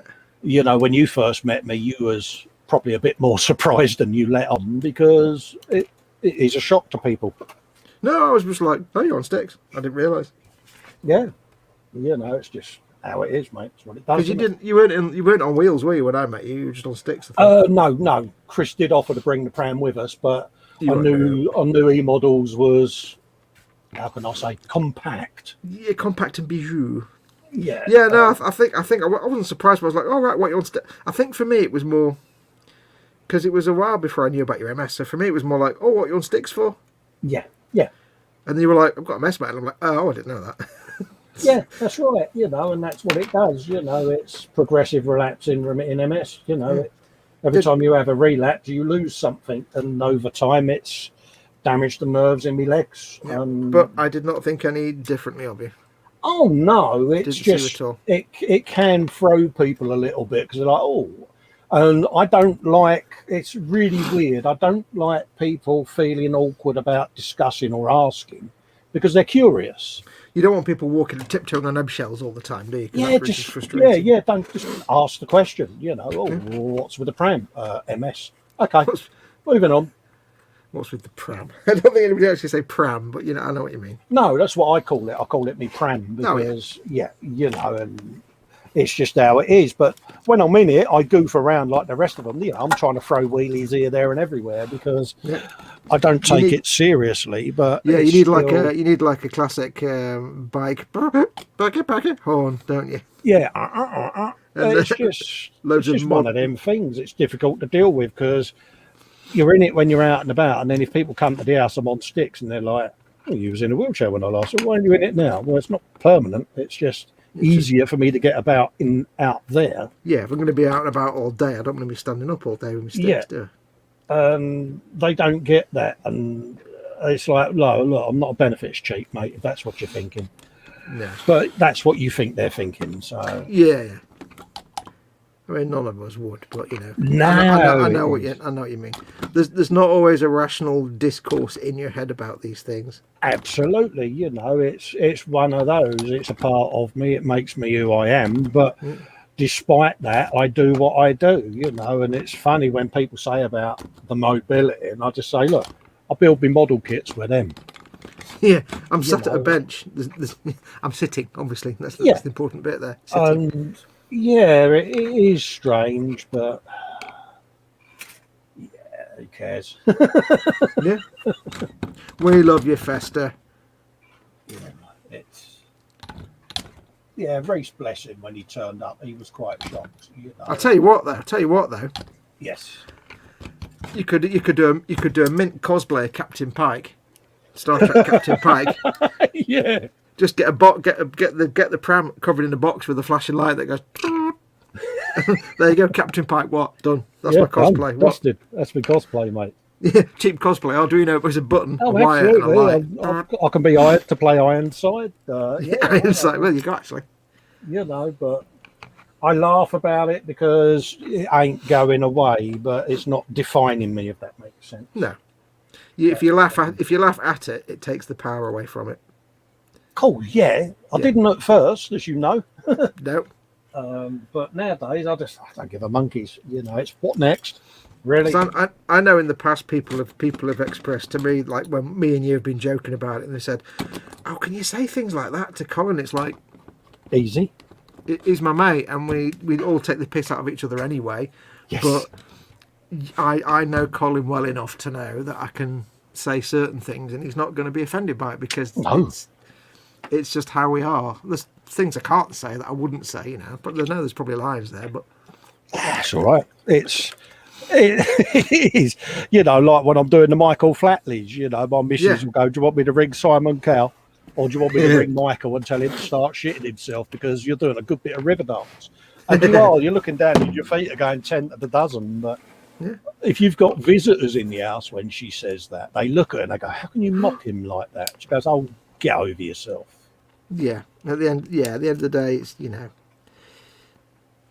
people walking around on eggshells is a difficult thing. And Scout Modelling Chaos has got a good one. He says, if Colin even. Codwin. It's only your own name, Cole. You know, how hard is it? You've had it for 53 years, you Bill. So, yeah, but basically, like in 1522, Colin was called Codwin. I now think you run a small farm with 1 cow and 2 chickens for the local jarl. Scout Modelling says, I could cosplay Professor X. Yeah. There you go. I've got the haircut for it. Now, I do have to say this. Professor Xavier. Yeah. Not Xavier, you damn Americans. Honestly, no, Xavier. Oh. I would just like to point out that I don't care how my American friends say it. I like ribbing Americans on their pronunciations. I expect them to do it back to us. Mark Shellard says, I never knew, Colin, your personality is so positive. It is what it is, mate. You've got 2 choices when you have a long-term condition. You can either sulk about it and bemoan it and have the world think you're a twat because you're going, oh, poor me, feel sorry for me, and all of that old bollocks. Or we're doing the sentence thing again, aren't we? Yeah, or you can do what I do and just go, look, despite me MS, I'm going to do this. And I run in my life on good, better, best. I have good days, better days, and best days. It's as simple as that. And I have days where I can't even sit at the bench and build anything because I can't stop shaking. So I video edit instead. No hardship. Through the use of careful editing and camera angles, a lot of people don't know about it. So they see me from the shoulders up. They don't know that during a live stream or a Sunday brunch, I've been sat on my hands all through the show because I can't stop twitching. Mm-hmm. You disguise it very well, and you learn to disguise it. And dare I say it, doing these streams bring me so down and relax me that, believe it or not, it eases the shakes. It's really bizarre. But that's the thing as well, is it's like you said before, it's part of you, but it doesn't define who you are. No, I've been. And it's one of those things where, I mean, I don't have to deal with any disability, but I know people who do. So I can't speak from authority, but I can speak from experience, from friends and family that I know. And you can either let it define who you are, but like Colin says, then you just become a poor me. Yeah, people stop actually talking to you after a while because, it just becomes your entire focus, and people get tired of that. It's fatigue sets in, and they stop communicating with you. I did a lot of work for the MS Association for fellow sufferers, and I got sick to death of hearing people go, "I can't do this because of." I can't do this because I'm like, get over yourself, mate. Push yourself, because if you can't push yourself now, you might as well just go and lay in the wooden box and be done with it. Because okay, you can't do that because this. Well, try something else. Go and do something else. Can you do something else? I've had days where I've had to put an elastic band around the airbrush around my hand because I can't stop throwing it out my hand. I mean, I put stickers on my hobby zone, and people were like, "Why did you do that?" I said, because it looked like someone had done a dot filter on it, because my brush falls out my head so many times. I've had paintbrushes go out the window. And my missus has gone to put the bins out. She's like, there's 3 paintbrushes out here. I go, yeah, I'm having one of them days, love. What it means is there was a bee and he got panicked and threw a paintbrush at it. Oh, mate, but you can get yourself into quite bizarre situations with it. And a smile's much better than moping, isn't it? Positive mental attitude and that. And my medical people went through a stage where they said, you don't take it seriously. And I mean, I do. I take it bloody seriously. But it's not ruling my life. I laugh at myself because inside I'm crying. Yeah. But if I laugh at myself and berate myself, it helps me cope with the fact that my body's letting me down. And that's how I deal with it. Simple. Yeah, and it's like you said to me before, it's another way of making sure, aside from the fact it's making sure it's not defining who you are, it's making sure it's not winning. It's like, no, exactly. you're not the only person I know that suffers with MS, and it's the person said to me once, I forgot my train of thought now. Basically, it takes things away from you. Yes, it does. So, one day you're doing a thing, the next day you can't do that anymore, and you never will again. Well, this is it. I mean, well, she said the thing is that the pain of it is, it's well, not the pain of it, but the thing about that is not to feel sadness for the thing you can no longer do, but like you said, say, okay, well, I'm not going to let you win. You've taken this away from me. What can I do instead? What can I do that absolutely I haven't done before? You constantly have to adapt. I mean, I took a risk with the surgery I had for my neck, because obviously as my core muscles have withered, your skeleton collapses down like an accordion. Best way of describing it. Yeah. When I started really struggling with both my hands with the shakes to an aggressive state, I took the decision to have artificial joints and fusions done in my neck to try to stabilise it, because I said the damage is done to me legs, but if I can save my arms from any further damage, it's worth the risk. And that's why I took the gamble. And to a degree, it's paid off. My left hand isn't great. It's letting me know that it's, how can I say, gonna let me down. It's beginning to. But I'm predominantly right-handed anyway, so if I can just wedge something in the left hand and use it as something to lean against, that's what I'll do. But it's this hand that worries me. If that one starts going, then I'm going to struggle. But the one thing you can say with confidence that nobody else can is that okay, at some point you're not going to be able to model anymore. It's just not. Oh yeah, I know that day's coming. This is why I set up the YouTube channel, because it's your legacy. Well, that's not so much that, but even though there'll be a time, hopefully a long time from now, but there'll be a time when you can't do the hobby anymore.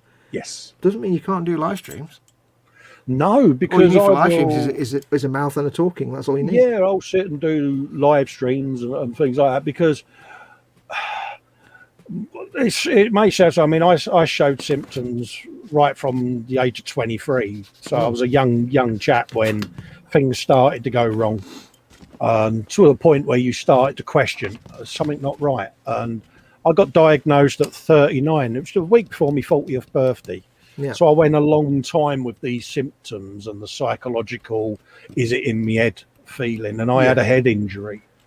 At the workshop, a torque wrench fired off the end of the arrows and struck me in the left side of my face and damaged the cheekbone and my nose. And so I had to have quite a deep brain scan done because obviously the damage was, and they said, "Oh, you've got lesions in your brain, mate. Are you under a neurologist?" And I went, "No." Do you suffer from any of the following? And they just read out, and I'm like, well, that one. He said, you might need to see a neurologist. He said, because you said you're undiagnosed multiple sclerosis, mate. You've got the calcium and lesions in the brain. He said, they'll take some spinal fluid. He said, and they'll do the tests. And lo and behold, it came back. Yeah. And I was relieved because finally I had an answer. Yeah. And then it was, holy moly, what's going to happen to me? And I did a bit of research, and then you get to that point where you think, I don't want to know all of that. Yeah. But that's then, not now. Yeah, I'll worry about that when it happens. Absolutely. So I live each day as it comes. Yeah. As you've said many a times to me, are you right for such and such next week? And I'll go, I'll see how I am, mate, because I can't plan that far ahead, mate, because I don't know what the carcass is going to be doing. And I mean, you've learned that with me over the years, haven't you, mate? Yeah, and that's why, whenever, the people don't know this, but whenever we do a live stream, even on the day, I'll send Colin a message saying, are we up for tonight's live stream? Yeah. Not because, I think Colin's lazy or he's going to forget. It's just, I need to make sure he's up for it because like you said to me, you might get up in the morning and be like, you know what, shit ain't happening today. Yeah, it might be that everything's fine and dandy, but it gets to say 4:00 in the afternoon, and you're like, you know what, mate, we can't. There's no gas in the tank. I had a bit of a relapse last year, and I spent a couple of days upstairs because I was really losing the sensation in both my legs, and I thought, okay, this is the one then that's going to put me in the pram full time, and you convince yourself of it. That way, when it doesn't happen, oh, well, not now. Yeah, there you go. My wheelchair's in the conservatory at the moment, and I'll stick my head down round the door when I go through there to go for me walk up the garden. It's like, not today, mate. Yeah, someday, but not today. Yeah, and it's there. I know it's there. There's stuff around the house to help me out, as you know. Mm-hmm. And it's one of them, mate. But that's the thing, there is that, no matter what stage it gets to, well, not no matter what stage, but for a long time, even it might get to the point where you can't hobby anymore, it doesn't remove YouTube from your list of things. You can still sit at the bench every day and do just this is it. talking to camera. You just chat hangouts. You don't have to do issues where I was leading to with my inane rambling almost. When I got my diagnosis, I've always been a fan of the late Stephen Hawking. Mm-hmm. I found him an inspiration, and seeing how he did in his situation, how the bloody hell can I sit and moan about mine? Yeah. And although I could end up in the pram and not being able to model, it could be a lot worse, couldn't it? So you as long still as I can think and speak, I can do something. It could be sitting there, weathering that, blah, blah, blah, blah, blah, blah. There's a video on my channel, click. There it is. And still be involved, but maybe not building. I don't know, mate. You vary, you adapt, and that's what I've had to do over the years. More so in the last 5 years, I've had to adapt around the bench a hell of a lot. Yeah, but you've adapted, you have, and that's the way it's been. Absolutely. But like I say, that's the one thing you have got going for you is that there'll still be some degree to which you can take part in the hobby, even though you can't hobby. Yes. You'll still be on my Sunday show every Sunday, and I'm sure everybody else will drag you into their shows. So that's the thing where this community helps, because without all of this, you're gonna. Away from this, you have time to think, and that's the worst thing I can do. It's like when you messaged me earlier on. I said, "Look, I'm up. I've made it downstairs. I'm having a cup of tea. And as far as I'm concerned, if I go and sit at the bench, I'm doing a live show. Yep. Because otherwise, if I then end up there, this is beating me for the day, and I'll get the ump, and my demons start. Yeah. And I can't have that because, that's winning, isn't it? We ain't having that. No, bloody hell. But it does throw a lot of people. But no, it's not an issue, folks. You know, it's not a taboo subject for me. I'm open about it, as well as the mental health sides, because that's the thing with MS. Most people that get it, especially when it's progressive, relapsing, remitting, because every time you have a bad one, you lose something forever. And that messes with your brain, that messes with your mental health, and that's the thing. So, that's why I'm open about it, because when my GP first said about putting me on antidepressants, I said, I'm not depressed. She went, you will be. Yeah. And I thought she was taking the mickey out of me, to be honest. The important thing is, did she sound like Yoda when she said it? Yeah. You will be. Yeah. Depressed you will become. Depressed you will become. You will be. Depressed you will become. Thanks. Oh. Take pills you must. But no, it's just one of them things. Anyway, we're boring everyone with our inane rambling about inane ramblings. It's not inane ramblings. It's not inane ramblings. I'm sure people appreciate your openness and honesty. All I would say to any of you out there, because this is the thing with this community that I notice, a lot of us have our illnesses and ailments. I'm looking up at the chat there with people that have got arthritis and all kinds of debilitating illnesses. And I had someone, I think it might have been Jackie, who made me the amps that she was on about having something wrong with her. And she said, compared to you, it's nothing. And I went, whoa, this isn't a competition, darling. To you, that's the worst pain imaginable. And I sympathise with that.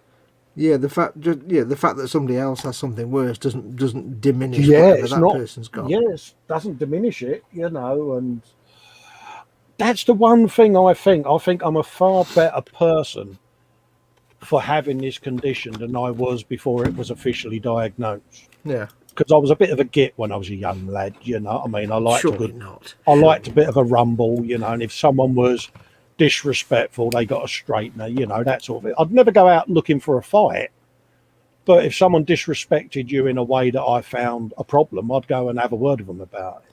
Yeah, you never went out looking for a fight, but you never met a fight you didn't take part in. Absolutely. If someone was to be disrespectful to you, your mum, your partner, your girlfriend, or whoever, I would politely, or if you don't mind, boom. And then if it carried on, I would have to plant them. It's that simple. So I was a bit volatile back then. And I think the thing most people that get a long-term condition find is it's a great leveler, but it's made me such a compassionate person for other people. If someone ain't well or someone's struggling with their mental health, I'm the first person that goes, there's a link in the chat, I'll talk with you. Yeah. Because I knew what it was like when I struggled. I didn't have anyone I could talk to, hence why I went and did silly things to myself. Yeah. And then suddenly, this community, you've got other people that are fighting the same battles, isn't you? So we all... that's the thing, and that's the beauty of this little community, is that, we've all got something going on somewhere in us. Oh, absolutely. To one degree, whether it's physical or mental or something. We're all broken a little bit.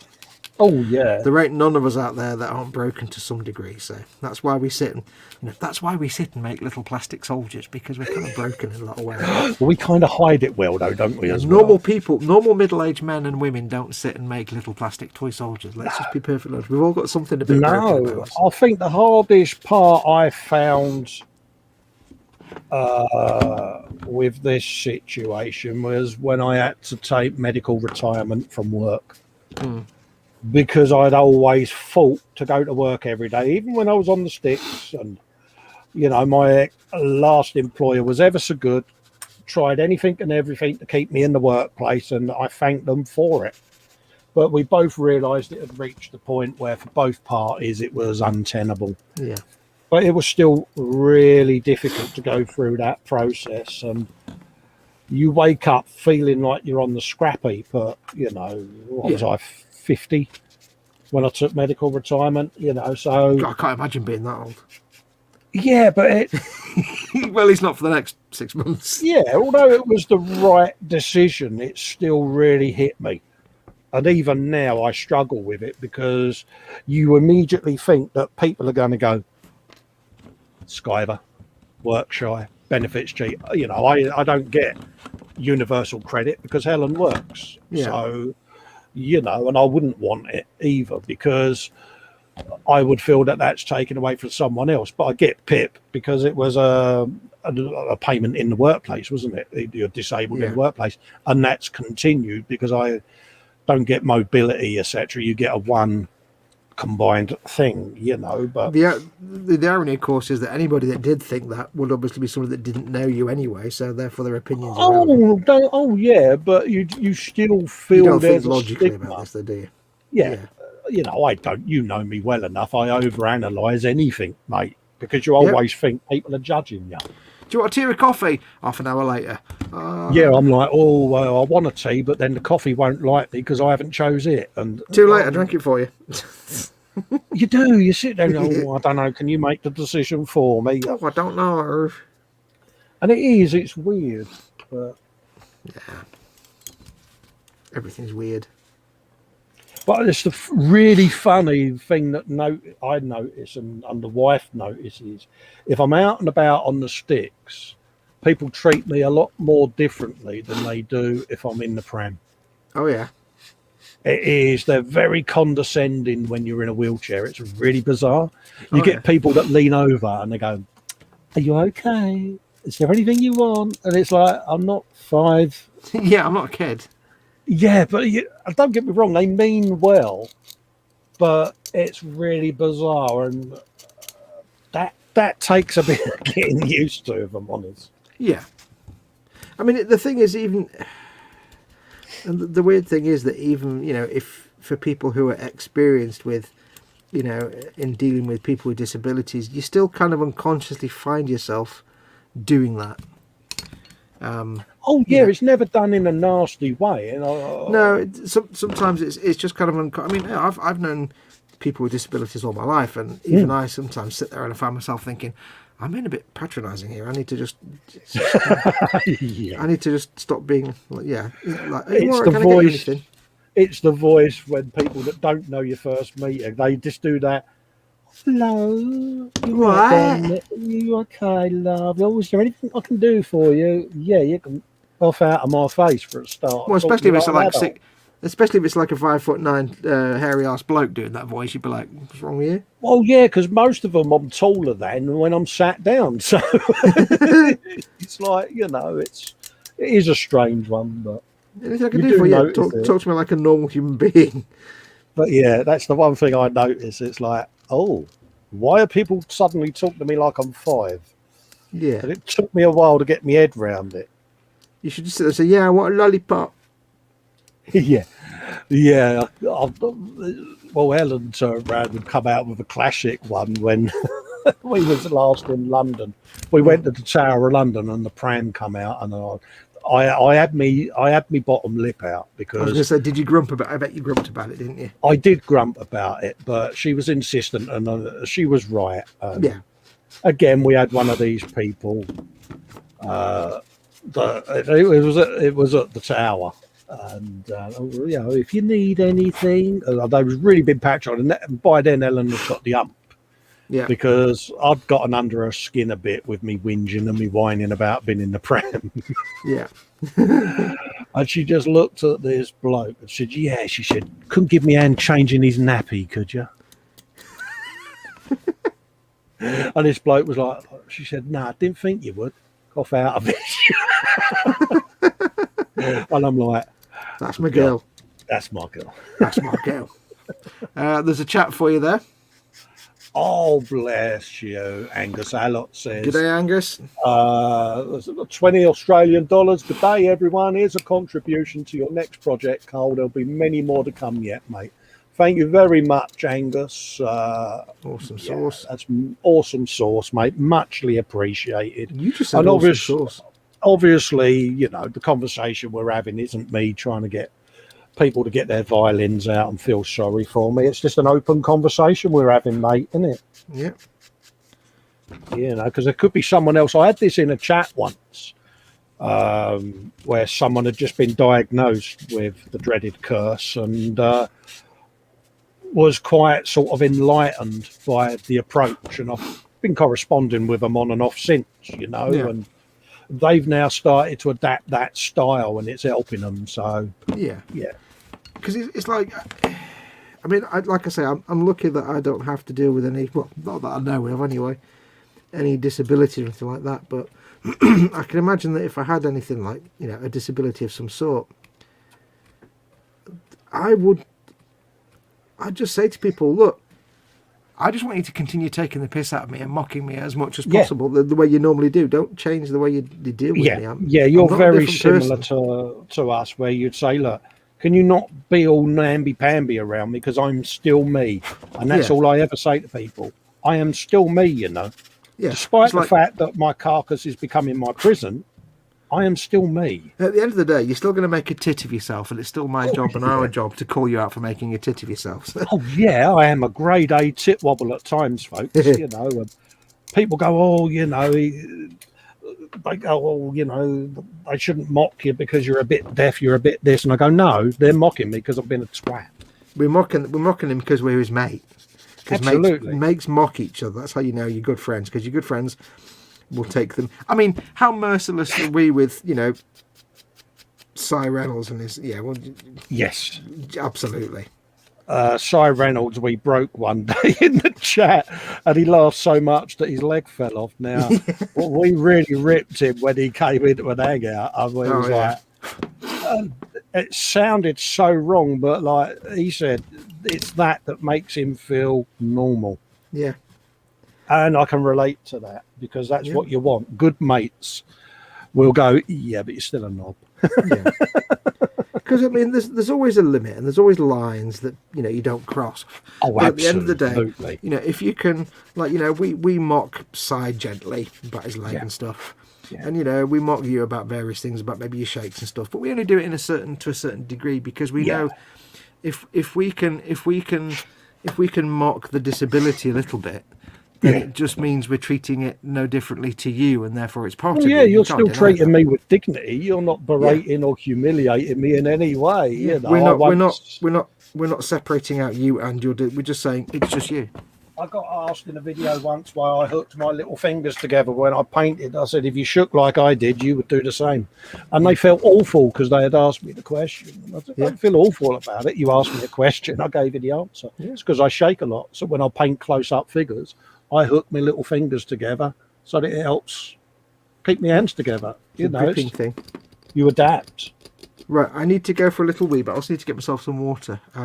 Will you be okay for a couple of minutes? Do you need anything? Do you need to get you anything? You couldn't shake my wang for me, because I might have done a little bit of man weight. No, I think I'll leave that for you. Yeah, I'm just going to go for a quick wee. I should be back in a moment. Yeah. I'll turn the microphone off just to spare my blushes. Yeah, you don't want to do a dad. Angus Allett says, hi, everyone. Good vibes. Wayne saying he's so stupid. Why are you so stupid, mate? He's saying, when I make a contribution, I'm seeing Angus come up. Is that something you guys know? No.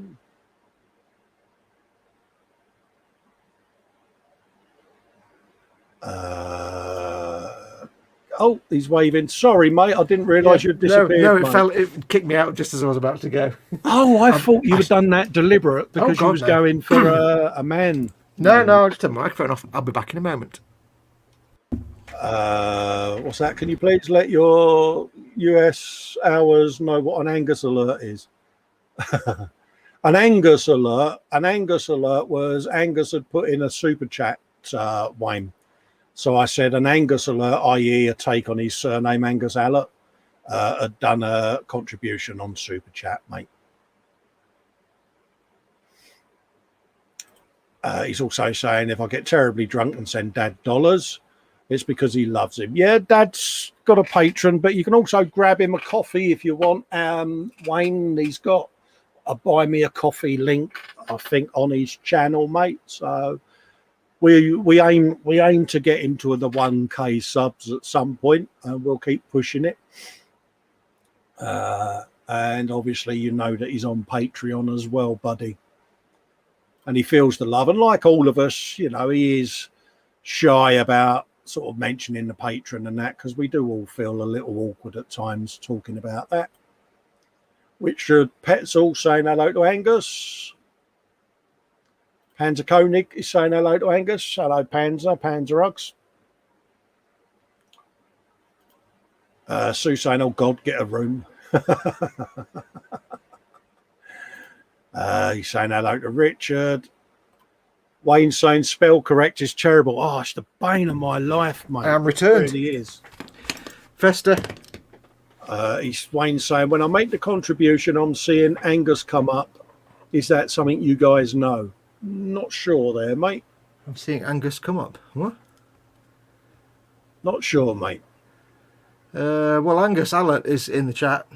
Yeah. Plastic Monkey says, cost your mic. He says, all right. He said, I want to know which kit even do you want? Which kit does Fox want? Because I'm going to super chat that, and I want to watch you build it. Right. I think Fox is back, isn't he? I'm back. Hello. There, Wayne's can you not asking, hear me? Yeah. My bad, mate. I've got something very important for you. Go on. Oh, full screen alert. Tiny violin. I told you I had a tiny violin. Oh, thank you. See, I can keep this as a prop now. Whenever we need to do it, I can say, here is a tiny violin. Oh, that is so cute. Oh, that's adorbs. I was learning to play violin once. So Mama Fox and Papa Fox got me an ornament, a tiny violin ornament, which is a bit battered and dusty now. But oh, it's cool. So there you go. That's the official tiny violin for chat. Wayne saying, all right. He says, I want to know which kit you want and which does Fox want, because he wants to super chat that and he wants to watch us both build it. Oh, I'm always uncomfortable with questions like that because I don't want to. Yeah, exactly. It's a tough one, isn't it? Yeah, I can never answer that because it's like, what do you say? Do you say something cheap? Do you say something expensive? You just, I don't. Well, I could turn around and say a box of Orc Dudes or something like that. Anything Orc, really. Yeah, that'd fit. It's easier for us because it's difficult. You know, to say we're so someone, British here, aren't we? Yeah, it says someone, what do you want to build? It's like, I don't know, you can go. I'm not going to sit here and say I want another Baneblade, am I? Because that was stupid. No, you don't want to take the mickey, basically. So it's like, no, that's right. I don't want people to buy me anything, to be honest, but yeah, it's a difficult one. Yeah. We'll leave it down to you, Wayne. But yeah, if you want to gift us something, then that's your call. We wouldn't necessarily ask you to. Just being a subscriber and watching, and like you do your occasional super chats, that's more than enough for us. Yeah. But if you want to buy a Colin Adora, that big 1/35th Dora, I would pay for that if I could afford. You would pay for that just so that you can go orcify it, Cole. Yeah, no, don't buy him the door. Yeah, I can't speak for Colin, but for me, I'd say for me it would be something like, I don't know, start a set of Orc Dudes or something like that. But you know, I'm never comfortable asking for stuff. I don't ask anybody to buy me anything. Just be a subscriber and yeah. I mean, the best way you can support me and Colin is through things like Patreon or super chats and things. That helps us out massively than buying a kit or something like that. Panzer Koenig says, but Dad is not shy about cheating on buddy builds. Absolutely. I'm glad you said that because I'd forgotten this. You're glad you said that because now you can talk about it for 10 minutes. Yeah, I'd forgotten about this. On this afternoon, Cole and James were live, or yesterday afternoon. And in there, Cole, fellow E-Models builder, threw me under the bus and said that I cheated on my bike. And Dad's going, oh, I so enjoyed that. Yeah. All I've got to say, 1, Carl, I think you're wrong. 2, Sentinel. And what do the rest of the viewers think? Because Cheatgate, We all know Dad cheated. Yeah, I see what you're doing, you git. So, see, this is how it starts, isn't it? They turn on me. Little old Festa. Bastard. Don't take the mickey at me. I'm disabled, Bose Faster. Yeah. The day I say that's the day I expect the violin to be inserted, mate. Yeah, you would never say that. No, good God. They no. still actually play once, you know. It's probably got too many spiders in it now. Yeah, my guitars used to play once until I tried playing them, if you know what I mean. I was gutted, you know, when I was not much younger, but when I was in my like 20s, a friend sold me a violin. I'd never played a violin, but I fancied an acoustic instrument, so I got this violin from them, and I went to this guy local who taught violin, and I said, I want to learn violin, and he said, okay, show me how you think you should play a violin. Yeah. This is the first thing I always teach my students. Pick up this violin and show me how you think it should be played. So I picked it up and I just bowed a couple of notes, and he went, have you learnt violin before? I said, no. He said, well, in the 30, 40 years I've been doing, you're the first person who's ever picked up a violin and held the bow correctly and the violin correctly. And I'm like, really? He said, yeah, you're holding it absolutely correctly. Yeah. Because he says most people, they just get the bow and they go, like that. Like, no, you're doing it like that, and you've got the... Yeah, it's a I'm proper... like, I don't know, I watched Nigel Kennedy do it a few times. So I would have loved to play, but because I can't bend the end of my fingers, I can't do vibrato, and I can't quite reach some of the strings. Yeah, that's my fingers. My dexterity's gone. I literally can't bend the end, so I can't. I've got 5 guitars in the house, and I play each one as bad as the next one. But I'm happy.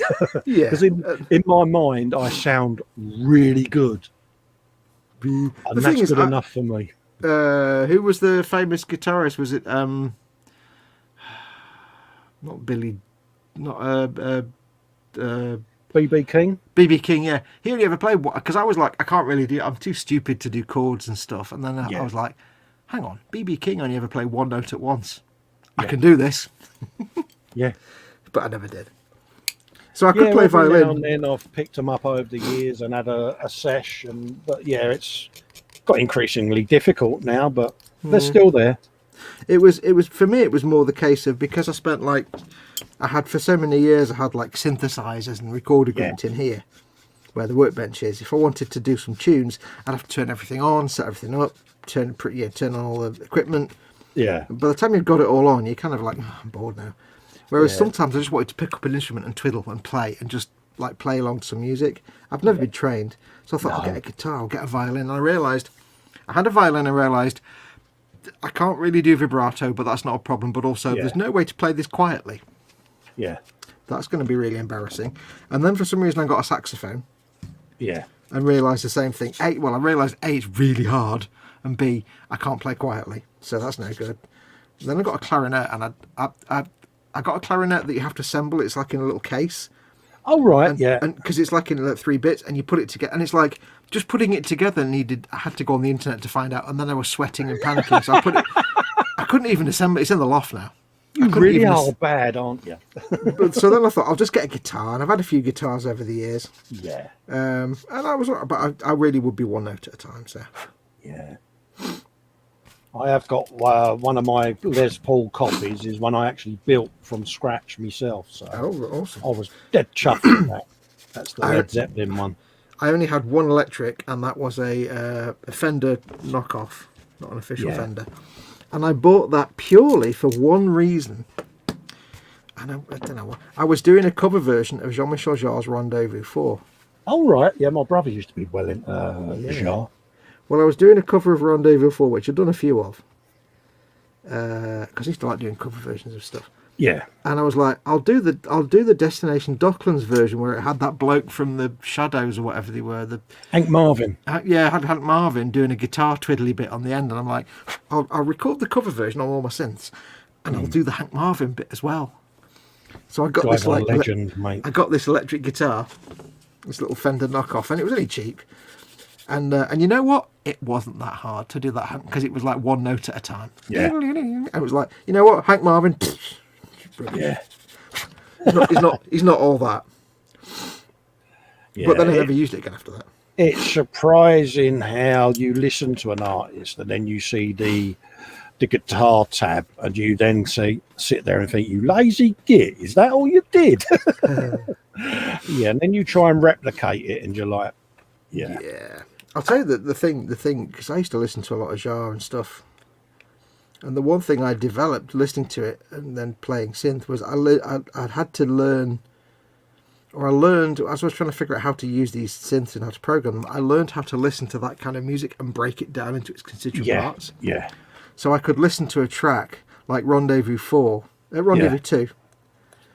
I could listen to it. Break it down into its components almost, Well, I could also listen to it and say, right, I know that I can see all the different sounds. I can see with my ears all the different sounds. But to the next level, I could also go, and now I know how to make every single one of these sounds. I know how I would make that.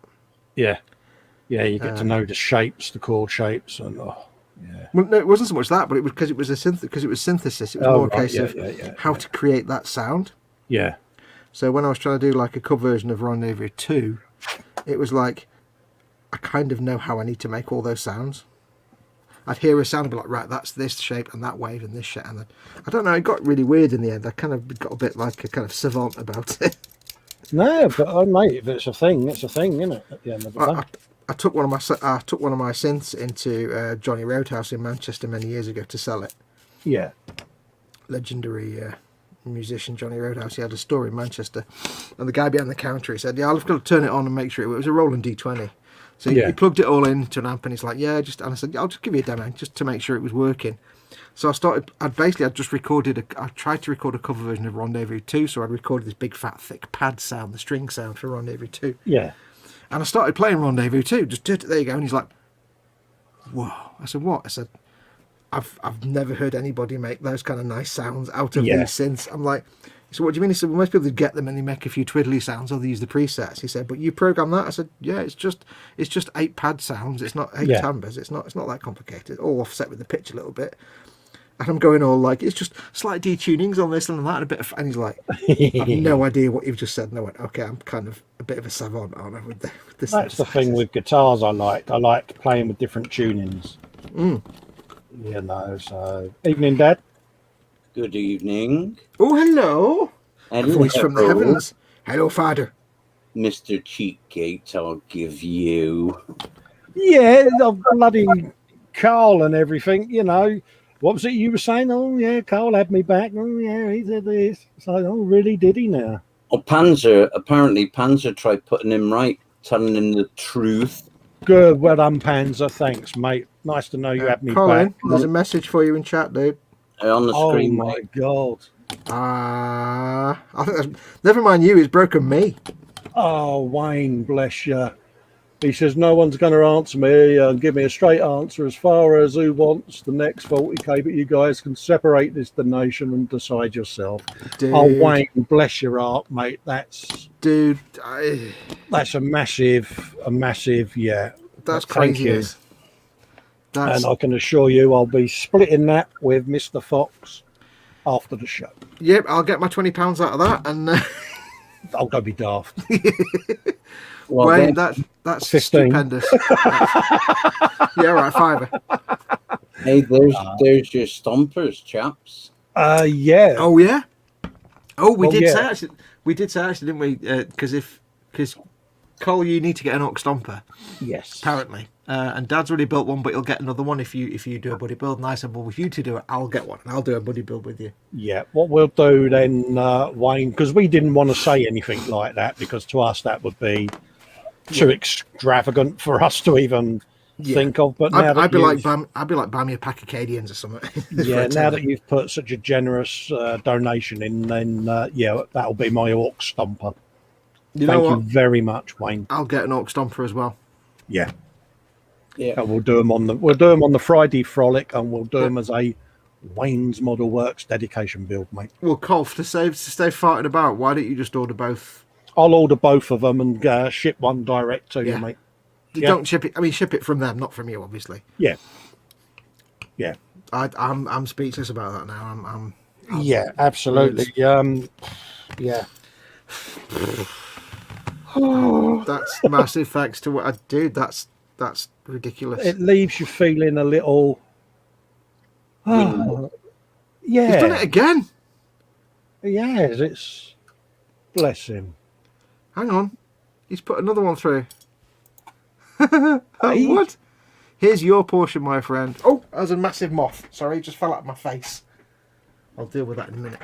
Here's your portion, my friend Colin. Foxy, see you tomorrow. Wait, what? That's... Oh, bless you. Wait, hang on. I thought Thank the you very 200 was. much. I thought the 200 was between us. Now he's put another 100. I'm confused. That's... Well, we'll use the 200. We'll split that down the middle, mate, eh? Yeah, Yeah. that works for me. Is your portion, my friend Colin. Fox, I'll see you tomorrow. So it looks like he's going to bump you another one tomorrow, mate. That's 200 quid each you've just given us. Oh, mate. That's blown away. That's insane. I don't. There's. I do not. There's. Yeah, definitely Orc Stomper time, mate. He says, love you, Colin, he says. I will answer to that name gladly, mate. Yeah, after that much money, he'll take any name you give him. Mate, you can call me whatever you like, mate. You could call him Twatopus McFartulon and he'd still answer to that. Absolutely. I just don't know what to say. I'm, for once, speechless, mate.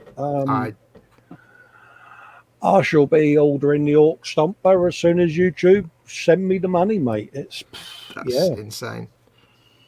That's insane. I think YouTube will be sending you that money quite quickly, Cole, because that'll have gone over the threshold. Yeah, it's put me over the threshold. So just a little bit. So, yeah, as soon as that's in, what I'll do, Fox, I'll order 2 Stompers and get one sent straight to you, mate. That's insane. That's awesome. Yeah, it just saves you splitting the money, and then you may as well just order 2 and then... Yeah, be done then, won't it? Yeah. So there you go, Wayne. We will now build some Orc Stompers, mate. Orc Stomper group build confirmed. Absolutely. Because it's we may as well do it in your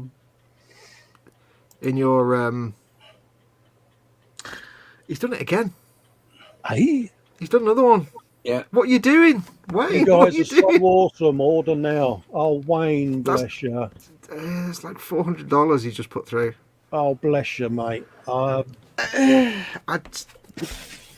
Yeah.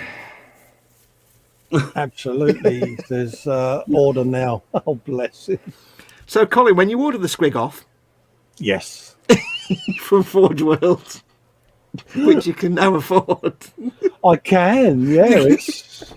It's going to... dear what's Lord. his name on this build, isn't it? The squig. Wow. Thank you, Wayne. I'm genuinely speechless, mate. That's... Lynn saying quit breaking them. Oh, bless. I don't And he know says, what to do now. I'm crazy, but I love you both. Oh, mate, it's... That's a couple of hundred quid he just thrown both of us there, so... Yeah, absolutely, Each, mate. so... That's I don't know, a Stomper and another big kit. That's a couple of good things. I was about to say, I don't know what we could just. I take it it's going to be, if it's going to be me, you, and Dad, we'll just use your Monday Dad stream. Well, yeah, why not? Yeah, I could just join in that. Yeah, why not? Yeah. The thing with that is, if Wayne wants to watch it, he's the other side of the pond, isn't he? Whereas we have to time it for when you can watch it. All 3 of us are in here, aren't we? Yeah. Unless you pick an other night of the week, perhaps, if you... I don't know, it's up to you, or do it on a Friday night, like you're doing. Yeah, it'd probably best, I don't know, it'd be best to do it. Because it'd be kind of fair to do it when Wayne can watch it, seeing as he's just paid for it. Yeah. Absolutely. We'll figure it out. I'm not really very good at thinking right now. I'm a bit distracted, as you may have just noticed. Yeah. Edward Lenner says that's 300 each. Oh, bless. I think basically that gets some extra big pink straw action. You can look down my straw for that way. Oh, put your pink straw away. That gets Wayne a big gaze down my big pink straw. You princess. Do you know, I went onto Amazon the other day to try and find some more big pink straws because I've only got one. And I couldn't find any. No. They've got packs of all different colours, but they're all like silicon or metal, and it's like, no, I just want a big pink bendy straw. So I've not found Angus, a lot saying that's Stompy times. Stompy times! Panzer Koenig says it doesn't matter what night you do it, Dad will still cheat. Absolutely right there, Panzer. Crying out. I'm glad you've got my back there, Panzer, and that the error of Dad's ways is being recognised for what it is. Listen, Panzer, we're both ex-forces, mate. He isn't. All right. Edward Lennon says, someone take away Wayne's card. What you don't know is Wayne's actually using Dad's card that he got from Psycho Fish. Yeah. Dad's like, wait, what? Yeah, Dad's like, what? Hey. Lynn says the Friday frolic will work for her. Cool. Edward says, big pink straws are banned. That's why I can't get one. Damn it. Don't ban the big pink straw. No. Big pink straw is the future. Panzer says Dad's a pongo because he lives under the bus. What's a pongo? Is this an army thing? Yes. Yeah. What's a pongo? Is it not something you want to particularly explain in this day and age? No, I don't. Is it a 1970s thing? Inter-service banter and rivalry. Nah. And what was Panzer? Panzer was a Marine, wasn't he? He was a Marine, yeah. Yes. He was a Green Beret. Oh, Yeah. So you're not going to say to him what you would normally say to Dave then about the Brill cream, no? No. Dear, oh, sad. Never mind. Dad's like, nah, don't put words into me head, Cole. I'm not going to say that. I know he's in Scotland, but he may still have a gun that'll reach me from there. Yeah, the one person you don't take the mickey out of, Marines. Yeah. Especially Space Marines. See what I did there? Space Marines! No, it's just Pongo, Army, Marines are booties. RAF are crabs. Absolutely. RAF are Brill Cream boys. Wait, hang on. Booties is who? Show us the dude. Come on. Pongo is Army. Where you gone, Cole? I've got Fox full screen so that he can show his dude. Oh, okay. I finished him. It wasn't as big a complicated build. It's a fetid bloat. I'm a bit still at 6s and 7s. That was the 3-piece one that you've just done, isn't it?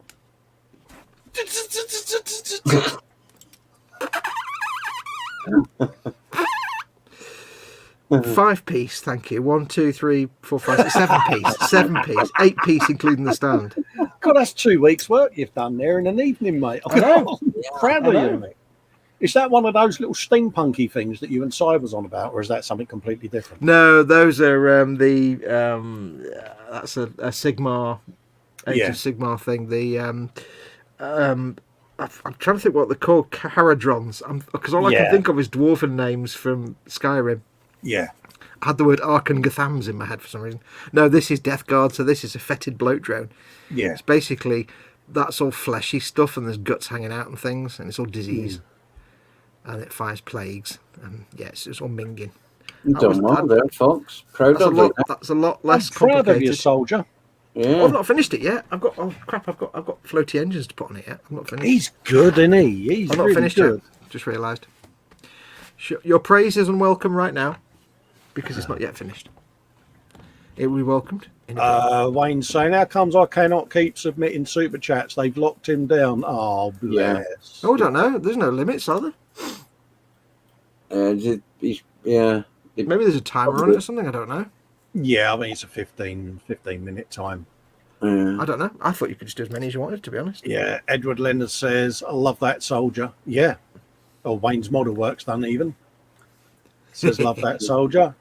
Candy Graham from Mongo says it's because Wayne broke the super chat. Yeah. It could be. There must be some kind of like timer on it, like anti-fraud, maybe. Nim says there's probably a thing they do in case of. I think it's a almost like a cooling feature of just in case.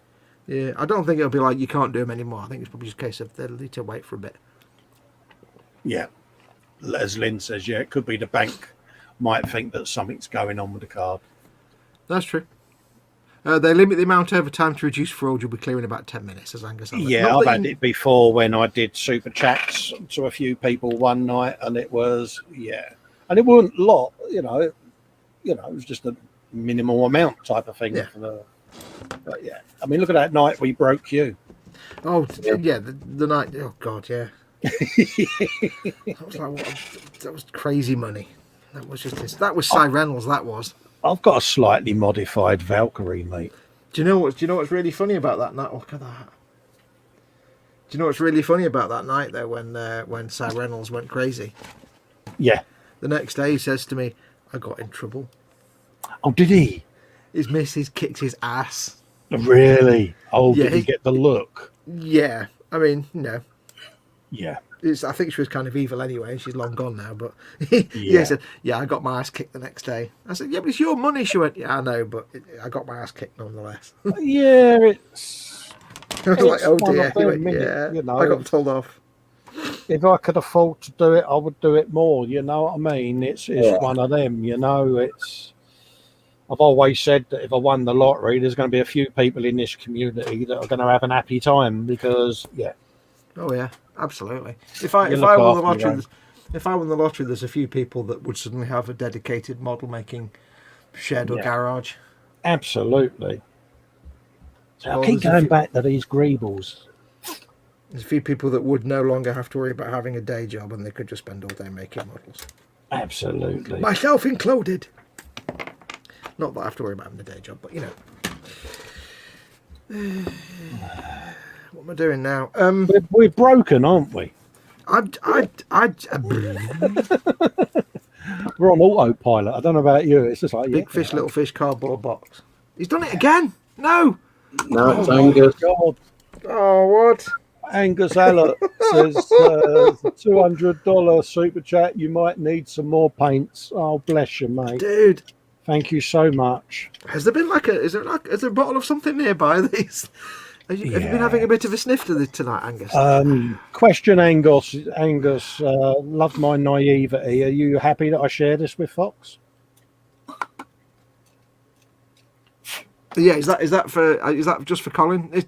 It's not a problem if it's. I'm absolutely fine if it's. I'm not asking for any of that. I'm just saying No, I'm just curious. Just let Colin know so he knows. Just what so to that do. I know, because I don't want to not share if that's what you want. So Yeah, I think that Let me one's for know. you. I think that one's for you, dude. That one from Angus. because I'm. This is a two-man show, so Yeah, I think that one's yours, dude. I honestly I don't know what it is. I kind of like them up there. You're just talking random nonsense now without actually thinking about anything, aren't you? I am. You're just putting words into what you think is a sentence without actually. I'm broken. Lemon, mate. potato, banana. Yes, indeed. Happiness. Whoa. I'm gone. I'm just broken. I'm not even going to pretend that I'm able to construct a sentence right now. It gets you like that, doesn't it? Oh, I like that better. This is insanity. This is insanity. Who would have You've not thought done- it? You've not done bad tonight, dude, have you? I know. You've had a good night tonight. It's thrown me. It really has, especially after such a crappy week. No? It's knocked me for 6. Oh, bless you, Nim. Oh, bless My little contribution, she says. Nim's put $3.99, says my little contribution. Nim, honestly, I am grateful that you've even done it, darling. So don't matter. Every little helps, my love.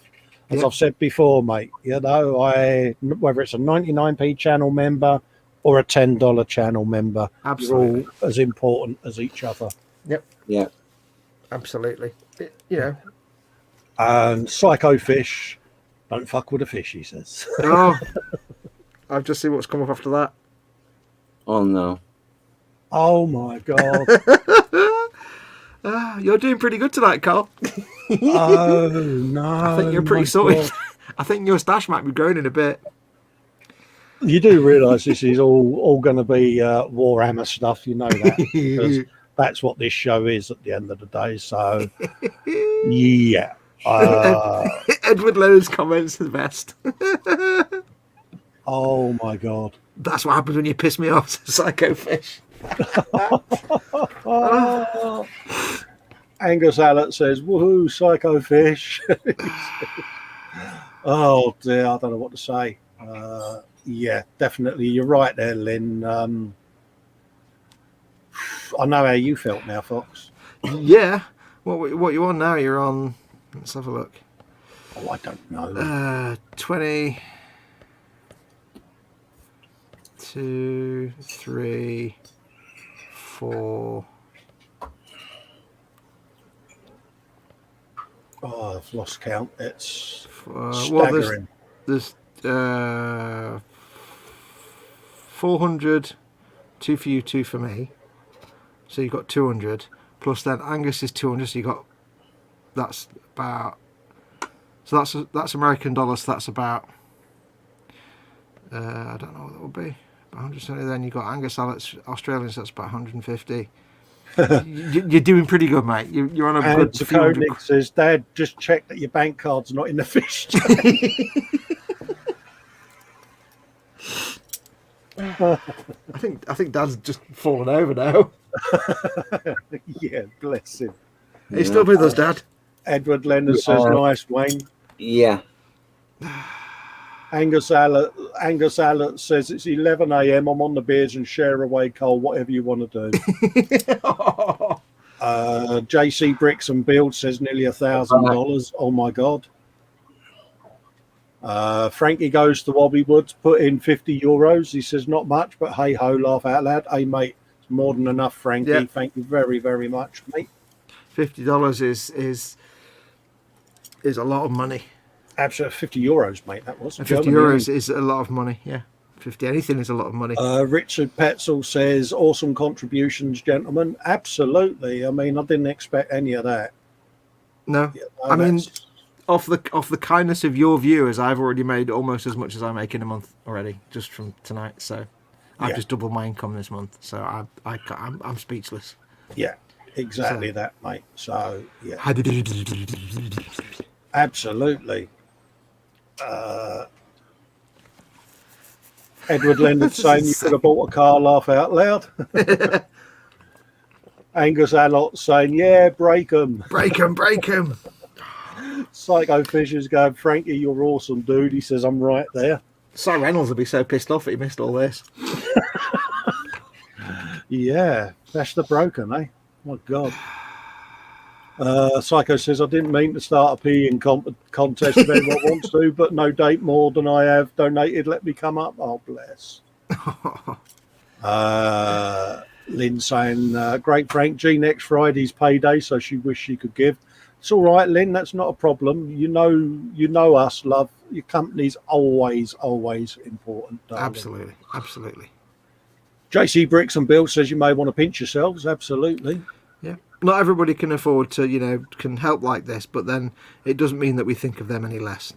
Absolutely. And for someone who doesn't, have a high income, to me that is a massive boost because me too. It's just insane. It can keep me and stuff to keep the shows going. It's a massive help. It's like I've said, that's more than I earn. I mean, so far the money there is like 2 months' wages for me. So yeah, it's 2 months what I get. So that's insane. Yeah, insanity, madness, isn't it, mate? I'm a fish. The only thing I can do is steal my dad's credit, says Psycho Fish. Southwest Models is going, hello, Colin, Fox and Mike. Hello, mate. How you doing? It's been a bit mad, mate, but welcome aboard. I don't think I'll need the tiny violin for the rest of the night, will I? No. Howdy, chunk. Hope you're well, buddy. Nim Sindar in studios is laughing out loud. Yes, hi, Koenig says hi at the Southwest, as does Scaly Models and Gemma. Hello, Southwest. Scaly Models now. Ooh. Yes, Scaly Models. He's saying hi. Scaly Models. Yeah, he's in the chat. Hey. A really aggressive itch on my shoulder blade. Nim saying you missed the breaking of Colin and Fox. Absolutely. Edward Leonard has put in $20. He says, a pittance, I know. Please spill it. Hope you're feeling better, Carl and Fox. My Xbox Series X has arrived about an hour. I'm on disability. Oh, bless you. Well, please, Edward, don't go skinting yourself, mate. Yeah, massive thank you, but, make sure you're not putting yourself in trouble. Welfare is important to me as well, but thank you anyway, my friend. big, massive thank you and massive hugs. But yeah, just don't put yourself into difficulties for our sorry asses. Absolutely. Make sure you're taken care of. And also, I hope you enjoy your Xbox Series X. It's awesome. Yeah. Psycho's at it again. More violin, more violin. Don't need the little tiny violin though. There's no reason for tiny violin now. Nobody's got a reason to be sad now. The Psycho's put in another $20 more violin. This is only when Colin goes on about, or anybody goes on about, like, needing sympathy, they get the little tiny violin. I'll have to give this a clean and it can become an official prop. I need to figure out how to get that down there properly though. I need to somehow attach it properly. Hope you're well, Chunk. Hope you're okay, buddy. Colin's gone quiet. Is he I thinking? am. I just don't know what to say. It's You're just like la la la la la la la la. it's the fact. Also, I'm also anticipating sound coming from the violin. That's going to be really epic. No, because it doesn't actually work. Look. Oh, It's just it was never actually really playable. It's not a functional tiny violin. It's just a comedy tiny violin.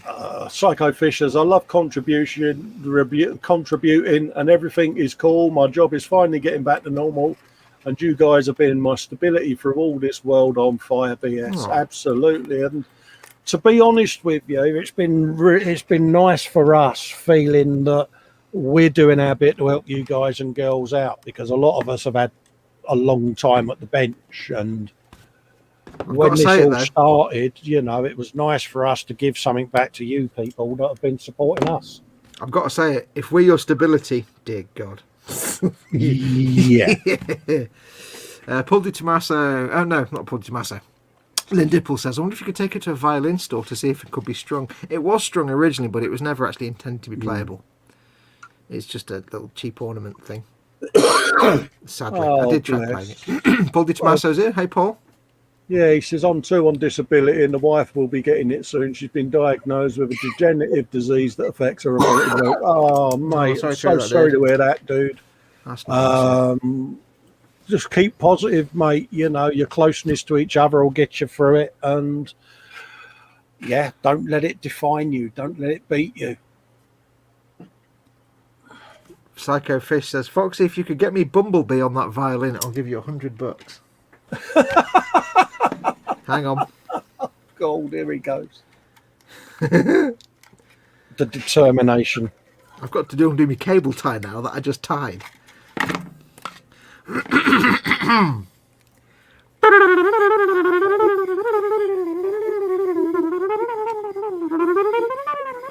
I do know all the notes to the Flight of the Bumblebee, I should tell you that. I can't go that high. There you go. I can't do too much because my neighbour sleeps on the other side of that wall and she'll be like, what the fuck is going on? Oh, right. Oh, your neighbour. Now, I do. The only reason I know all the notes to Fly to the Bumblebee is because my first ever synthesizer, a Roland D20, the built-in song to show off what it could do was Flight of the Bumblebee. So I know all the notes. I've got a loose string now, look. I pinged a string. I can imagine you thoroughly enjoyed your time on the synths. Oh, I spent 20 years building up a collection of synths and stuff. Yeah. And I do occasionally, because they used to be here where my workbench is. Now they've long gone now. I sold them all off and all my recording equipment. And I do occasionally regret that I don't still have them. But the thing is that the inspiration to compose just faded away. Yes. I strayed away from electronica and I got into trying to recreate real orchestra sounds, and then in those days it wasn't something you could do very well, and it kind of died out. So Wait for it. Oh, what? No. Oh, I didn't. Dude, I didn't actually mean to. I didn't actually want you to put money on there. Close enough, mate, he says. Psycho Fish. Oh dear. Thank you very much, Psycho Fish. I wasn't actually angling for that. I was just doing it for the comedy lulls, but thank you very much. Oh dear, oh Lord. Right, Cole, what we need to do, we need to start up a hot tub channel on Twitch. It's clearly going to be a moneymaker. Well, if I had known taking my top off tonight would have got me paid like this, I'd have done it months ago. You do realise this is the first time Colin's done it topless, and you're all giving him, throwing money at him like a pole dancer at a nightclub. What on earth was you doing in there? I can get me trousers off if it if it helps. That might stop. People might get refunds if I do that. Oh dear. You guys are the best. I'm sitting here with the biggest dumb smile, says William Rayborn. They are. It really is breathtaking. Psycho says, I paid for it. Take it off, Cole. It already is off. It's been off all show, mate. Yeah, it's off. Like I say. Colin's tonight. Colin is mostly working in his underwear. Yeah, no, it's not. Somebody did say earlier on, you only have to use 20 psi on the airbrush now. You're just in underwear. Absolutely, it's so warm in here. Yeah. See, I turned the light out on the bloody tank to stop that psycho, and then see, Panzer's put, see, Dad, even with the light out, the fish still knows the buttons. Lynn Dipple says, wait, I miss Colin topless. No, he's not had a t-shirt on all night. He's too hot. I know, it's... Yeah. Claire's joined us, and Hi, she said she missed action. Have I missed some action? Yeah, just a bit. You could say that a little bit about a grand's worth of action. Let's be perfectly honest. Oh no! Oh no! Oh no! Dear Lord! Oh God! Oh, I looked at that with all my eyes. Oh, there you go. Oh, you could have warned us. Well, you know, just in case people thought that I wasn't. Yeah, not a good look. Claire says she's just tuned in as she missed some action. I think that one might have been read out just. Oh, what? As soon as I clicked on it, I'm like, I'm sure they read that one out. Were you thinking that as you were reading it out, word by word? That's the one I was going to do. That's a really long cat. Oh, it's so sexy. That's a really long cat. Yeah, absolutely. It's a really long cat. Oh God. No, you remember when I was saying that my brain was on slow mode, so it couldn't figure out what the fox was. Yeah. So that was you in a minute ago reading that comment out, not thinking, has this? Oh mate, yeah, it's like yeah. So that's now the official phrase when somebody's not quite working on all four cylinders. That's a really long cat. So when somebody says something really dumb, just go, that's a really long cat. You know that, don't you? Oh, I'm crying. Frankie goes to Wobbywood, says, cool Colin down with some water out your fish tank. I've got literally 2 industrial fans out here going full chat. But yeah, it's... You have to be careful though, don't you, getting hot, overheating, so... Yes, yeah. Yes, I do have a bit of trouble regulating my temperature, and yeah. Whereas I just sweat like a bitch and have some stank. Colin, it's a bit more serious. So yeah, I get hotter and hotter and hotter to the point then that it makes me unwell. So yes, I have to constantly be cooling down, and it's quite frustrating. With me, I just end up smelling like a real bad Friday night, but I can live with that because you guys can't smell that.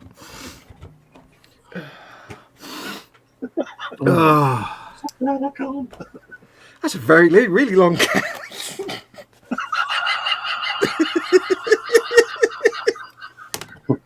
The thing is, right, if imagine a Monday night stream, I'm going to say that, you're going to crack up and Ted and Chris are going to be like, what? Oh, the thing is, as well, is I've just stretched up at a slightly bizarre angle and I had a rather cold draft. The last time I felt something like that, I fathered a child. Oh,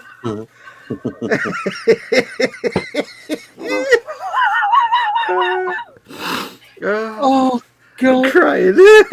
When I'm a man of a certain age, I stretched my arm up, and as I stretched up, something moved out and caught the draft. Oh, mate. Oh, there's that pencil. I wonder where it went. That's a big cat. Oh, did you find that baguette then? Oh, mate. Last time I saw a fish like that had a hook in its mouth. Anyway, moving on. Retro Rabbit Studios says, I used to take medication that messed up his temperature regulation. Yeah, I take a lot of beta blockers and things like that. And the downside of some of the medication over the years is you do struggle. You're either very cold or you're boiling hot. There's no in between, and it's not pleasant, but yeah. Do you know, nobody outside of the UK, apart from like you two guys, will get this now. I know Ted will get it. But every time someone says every time someone says beta blockers, all I can think of is why don't you and blocker boots. Blocker boots. Blocker boots. Blocker boots. Yeah, Blocker get your boots. blocker boots. Blocker boots. Yeah, those the little wooden things with the ribbon round. Oh, blocker boots. Whenever everybody says beta blockers, that's all I can think of is blocker boots. No one in chat's going to know what the hell that's. See, now I tend to think of Betamax videos for some reason. Colin, you always think about Betamax videos. Well, the last time I threw a telly out the window, it had a Betamax attached to it. The last time you threw a telly out the window, was that before you scarpered from the police or after? Yeah. We did a bit of hotel redecorating, should we say. Southwest Modeler says, I always thought you were hot, Colin. Oh, thanks, mate. I didn't really. I just saw me in that light. Hey, mate, I thought I looked twice. I thought someone had sent me a gorillagram. It's not. Oh, dear. Oh, I don't know what to say, mate. I'm pretty broken at the moment. Yeah, we haven't built anything for about an hour, so. I know. I've been sitting here playing with this. No, Playing with bits. Hello. Ping! There's that pencil. Me Valkyrie, honestly. Playing with that. And yeah, I've got more orky stuff to do, but. Well, you have now. I know. I don't know what to say. It's mad, isn't it? Angus is saying, test your blood sugar levels, Colin.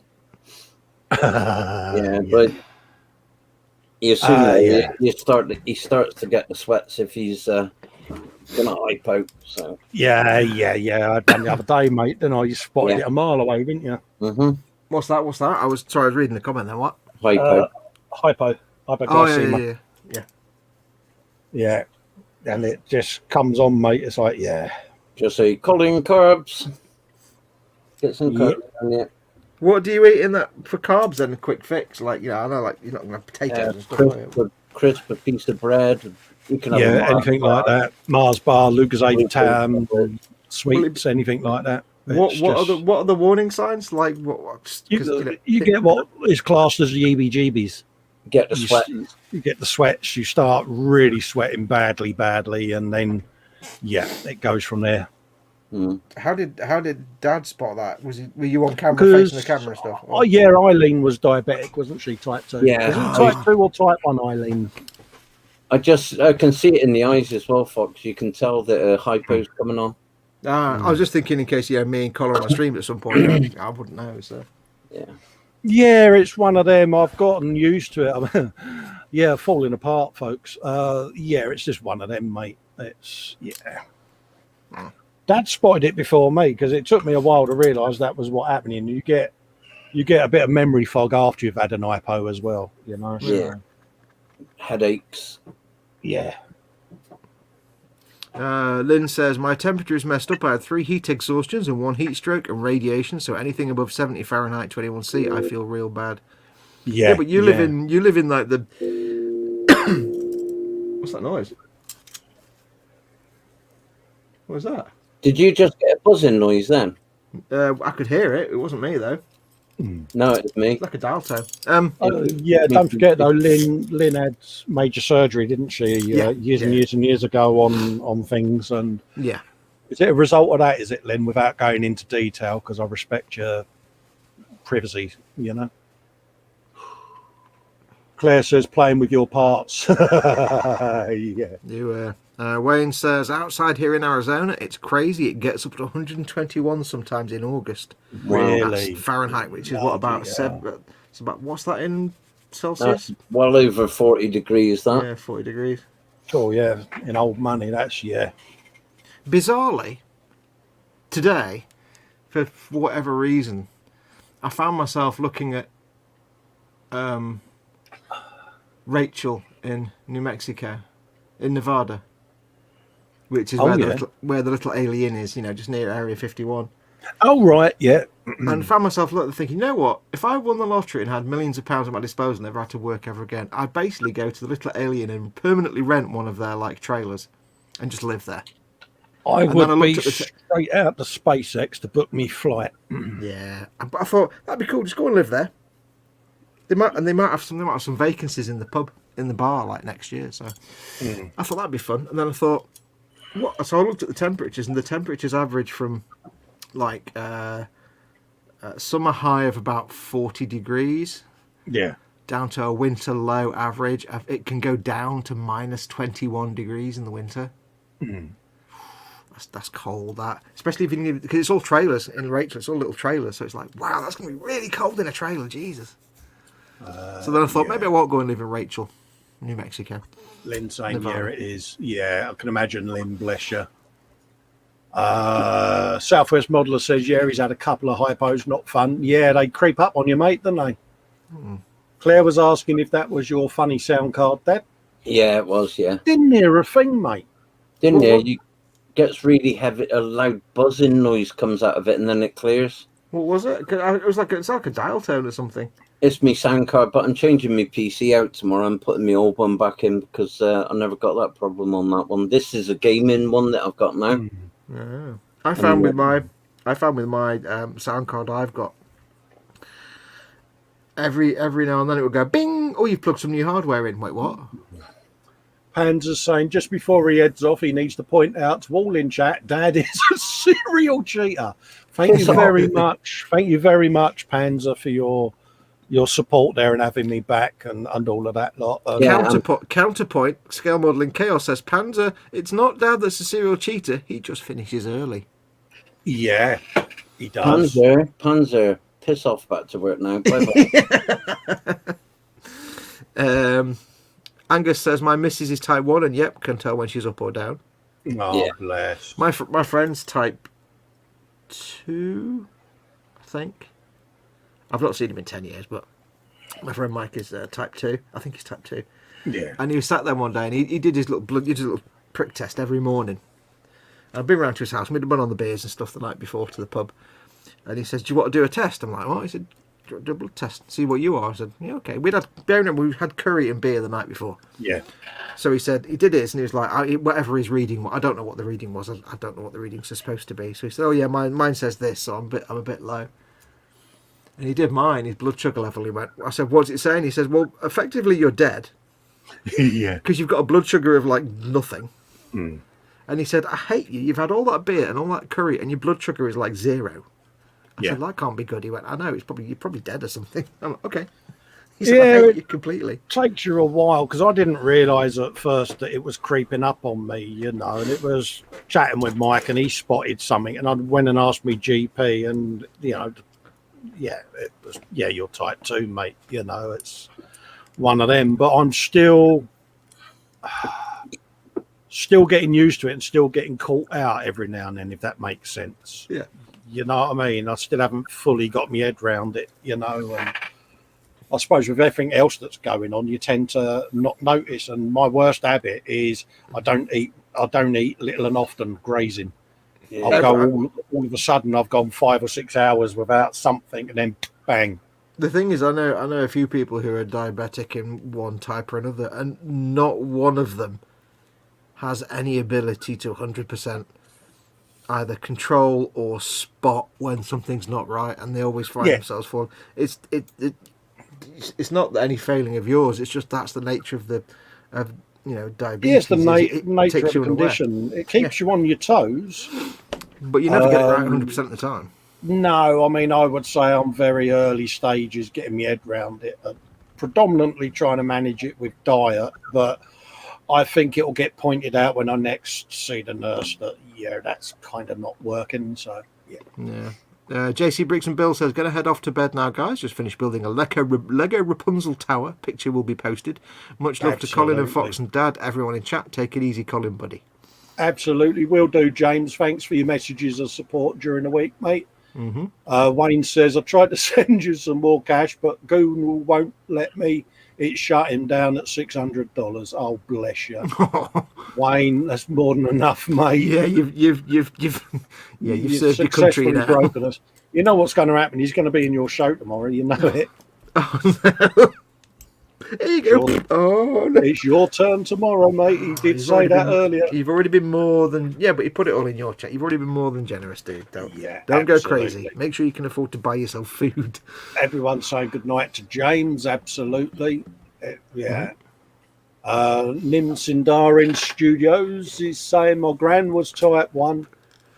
She always had Werther's original caramels on her, and I still can't smell them and not think of her. Yeah, my mum, she's insulin now, and yeah, it was no surprise when I got it because my mum, my 2 sisters, and my brother are all diabetic, so I was kind of the odd one out. So.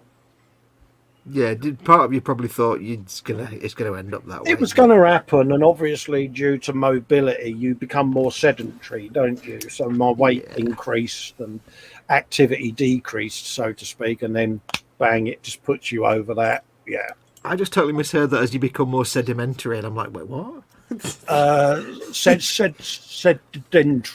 Yeah, no, I just my brain. You know, like when you hear a word and your brain mishears it. I probably did say sedimentary. No, you did say sedentary, but my brain registered that as sedimentary, and I'm like, wait, what? That's not.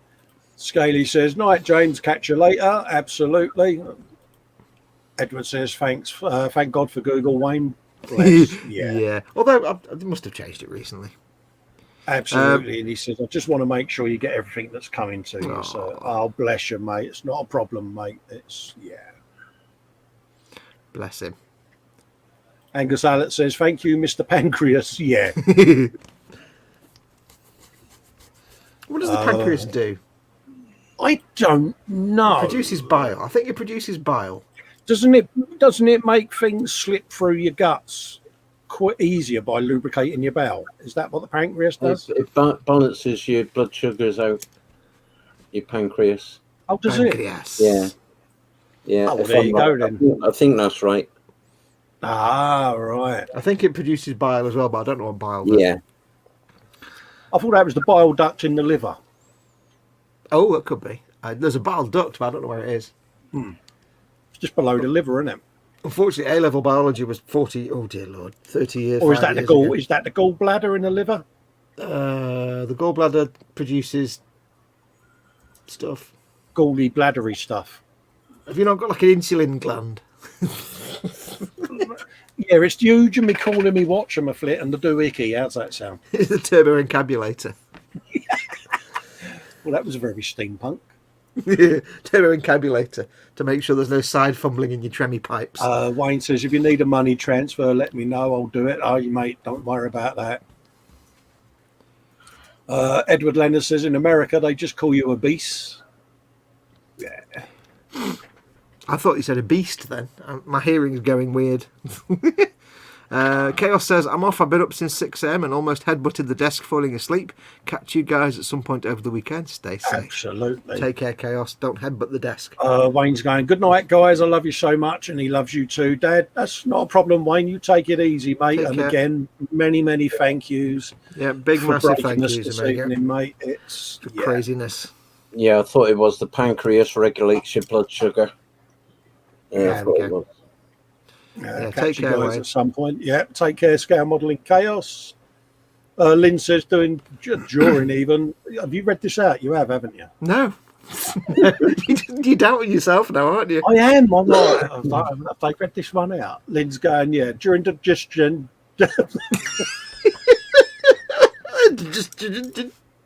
Your pancreas makes more pancreatic juices called Pancake enzymes. What? These enzymes break down sugars, fats, and starches. There you go. Good enzymes. Your pancakes do what now? And it also helps your digestive system by making hormones with an H. No, I'm not going to say what I thought. No. Don't do the joke, Cole. Yes, good night, Wayne. Thank you very, very much, my friend. It just brings me back to an uncle, a joke my uncle told years and years ago, but yeah, I might get in trouble if I tell it, so I won't. Edward Leonard says, you don't need your pancreas. It's Is it a little bit blue for the dads? It is. It's one of those jokes. How do you make hormones? Wipe it on the curtains. It's one of them jokes, isn't it? You know. It's like, So was that the actual joke then? yeah, my Aunt Marge went, "What you calling me?" Yeah, he got one of them looks, and yeah, just sticks with me mind, bless him. As big as he was, mate, he was proper owned by her. Yeah, it's always the way. Absolutely. Scale Modelling Chaos is Night Wayne. It's that generation, isn't it? The women wore the trousers, basically. Oh, yes, still doing this house, Well, mate. yeah. Bloody hell. Well, I was going to say, and in this generation as well. I mean, you know, I'm married to 5'0" of Scottish anger, mate, but I need that. When she says to me, really, you ain't doing that? I'm like, okay, love. And then if I try and do it, yeah. 5 foot nothing of squishy loveliness, but on the inside, she's a giant spike. Yeah, but you know what I'm like. I'm a nightmare for her to deal with. Yes. So she's got to be strong-willed. Lynn says, night to Wayne. Bobbins says, I had my gallbladder taken out a few years ago. Still don't know what the thing was for. Yeah, it's one of them, innit? I take it you had gallstones. We would do because there's a gallbladder, innit? You pillock, Colin. Nothing gets past me, does it? Gemma says, my nephew is type 1 and has implant in his arm that sends messages to him and my sister's iPhones when he's either too high or too low. Don't ever change your phone number because reprogramming that's going to be a bitch. I've changed my phone number. Damn good idea, though, isn't it? What's the consequence of changing my phone number? Well, we have to rip your arm open. Oh.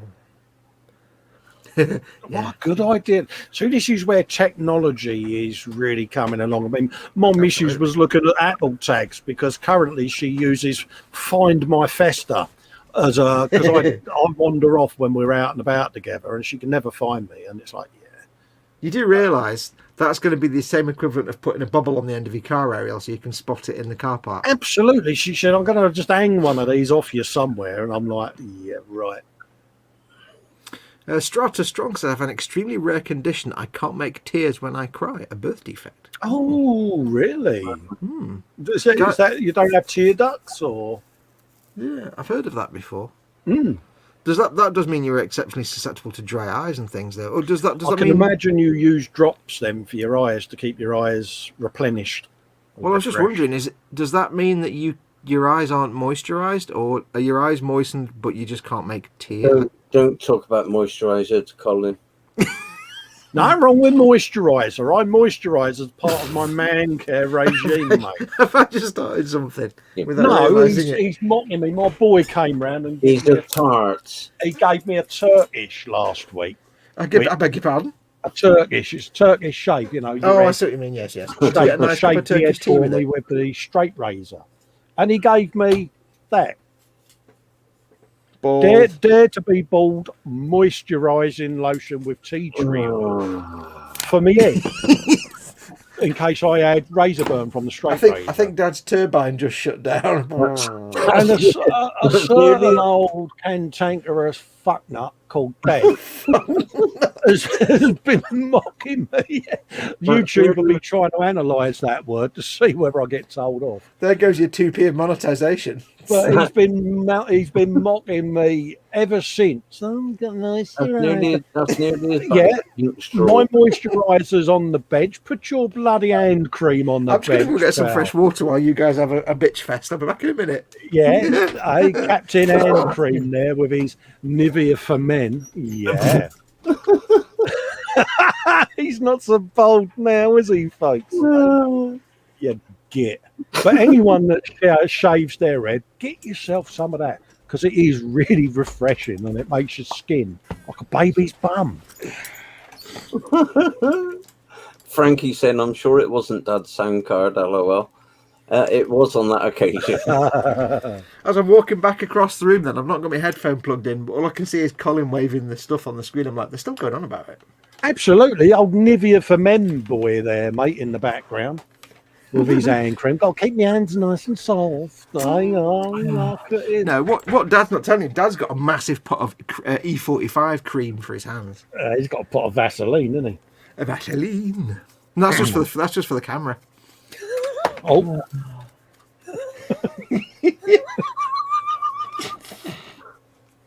Oh dear, what are we like? I don't think you found that funny for why I thought it was funny when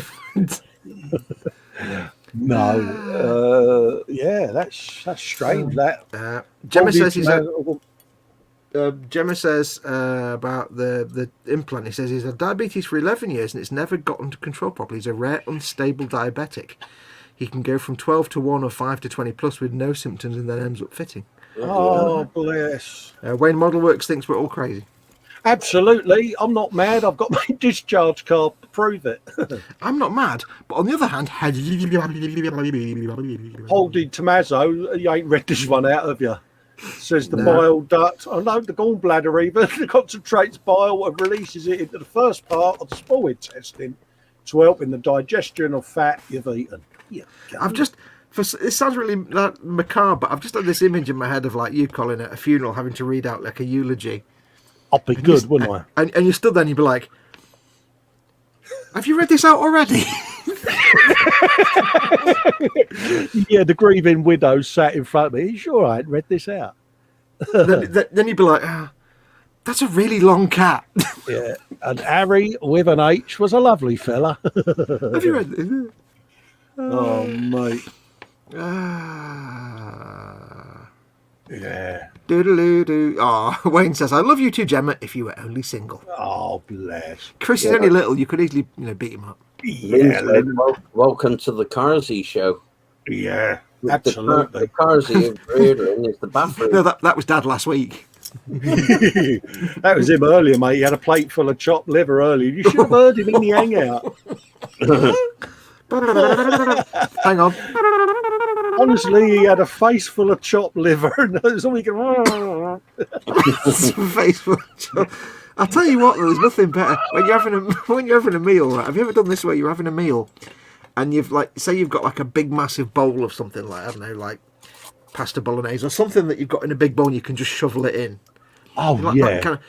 You're in the middle of that and you do a massive trump while you're eating. It's like, yeah, spag bowl gets me like that, mate. And for some reason, they're always the roundest and most flumpy, satisfying trumps. They're like, and you're like, I don't know what to do here. I don't know whether to carry on eating or what. Oh, carry on eating, of course. You just pause for a minute, lean to one side, carry on. Oh yeah, that's what normally gets me. I'm one of those reach for something and let out. We're men of a certain age, Fox. You've got this. I used to have when I was young. Somebody at Christmas got me a silly joke present. It was a book called. What was it called? It was The Little Book of Farts. Right. Yeah. And it was descriptions of different types of farts. And there were lots of classics like the Little Girls Don't Fart, which is basically no actual noise, but you'll suddenly be aware of all the birds falling out of the trees and things like that in proximity to a small female child. But I never forget, there was one called the Going Upstairs Fart, which was you do a little bit of a squeak up each step. Because I did that once and I was like, I just remembered this book from my youth. And I'm like, oh God, that means I'm old now because it was an old man fart. The Going Upstairs Fart. Wayne's saying, okay, Festa, tell me, how do I get one of those half-inch socket wrench wristbands that you have? I've done that years and years ago, got that. There is a company that now makes them. I think they would probably be about $150 US, mate. Have a look online. It's a 10 mil wrist spanner, and it's Can you actually get it off? I'm guessing not. Is it proper stainless steel? It's not coming off ever. Yeah, it's on there, mate. Yeah. So it was a real spanner. It's just been. It was started life as a real spanner, yeah, and wow. It's very difficult to get off. It's going to have to come off when I go in for my surgery, but it's massive bendage time to try and get it off. So, wow, I can't imagine they'd be able to get it off without just knackering it, would they? Yeah. No, I'll do it here. I'll do it here. But it's been on that reason. You can see it's proper worn into me. Yeah. Yeah. Yeah. And obviously, a lot of people, I often get asked why I wear my watch back to front. That's actually the SOS wristband with all my medical info in. My watch is on that arm. So. Edward says, if you think you have problems, Wayne, I don't know which card my super chat got charged to because I usually gets charged to my Apple account, but I'm on my iPad and I don't know where it's at. Oh dear. Wayne says, no worries, can I buy it in the USA? I'll send you a link to the site, mate. There are sites in the UK that make them, but I'm not sure whether they ship USA side, but if not, I can order you one and ship it over, mate. Yeah. But, yeah. Or if you know anybody with a spanner, a hammer, and a round anvil. Yeah, PM me a reminder. Or message me on the Patreon channel, Wayne, as a reminder, because I do forget, you know what I'm like, and I'll source one for you, mate. But yeah, I often get asked about it, but yeah, it's an old gag with mechanics. You could never find a 10mm spanner when you wanted one. Lynn Nipple says, for some reason, so I can't type on a dark keyboard. Lol, crazy. I had to upgrade. I had to change my keyboard. I can't use a dark coloured keyboard at all because it's too dark in this room without the studio lights, without the bench lights on. It's too dark, so that's why I've got a light colour keyboard. I have the classic cream IBM Model M. Yeah. Yeah, because he mocks me for my keyboard because it's got flashing lights and everything on it, and yeah. No, I've just got a good old-fashioned IBM Model M keyboard. It's the best keyboard there is. You can't beat it. Does make a sexy sound. I'll hear no arguments against it. I'm not going to argue about your keyboard. Bloody hell, I've had my ear bent once too often on that bad boy, and you mock mine. So Vincent would write a 12-paragraph diatribe about it, but I'm like, nope, it's an IBM Model M. It's an IBM Model M.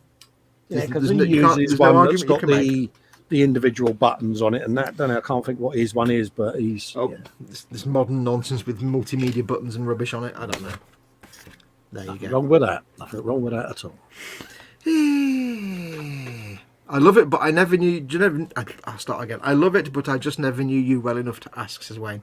I don't think you have to ask Colin. No, Colin. No, you don't have to know me well enough, mate. You can ask me anything. Honestly, mate, I don't mind. It's one of them. You know. No religion, no politics, but anything else is fair game. Yeah. Apart from, credit card numbers, PIN numbers. Yeah. No, you can ask me anything you like, mate. Yes, I moisturise. Nothing wrong with that. I'm not, I'm not hiding the fact. I haven't got Nivea for men, but... That's why you're talking about moisturising. I brought the tiny violin in. Hey, mate, it's not a problem, mate. I'm cool with it, mate.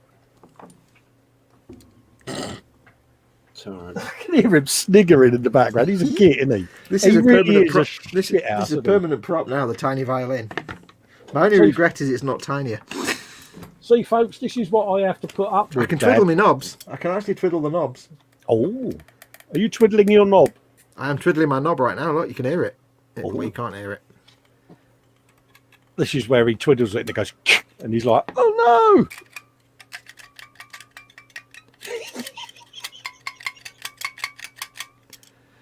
The thing is, you can tighten the strings to be semi-playable, yeah. It's just... Thing is, I can now imagine you in the proper top hat and tail suit, giving it the old, and so we're going to play. Yeah. Giving it the old Nigel Kennedy monster. Oh, yeah, I reckon you'd be well into all of that, and I think you'd probably carry it off and all. Well, that's why I started doing lessons, because I wanted to learn, but I realised I couldn't play, so... Yeah, whatever happened to Nigel Kennedy? Is he still alive? Yeah. He, I read up about him the other week, actually, because every now and then I'll read up on somebody from the dark past of my youth.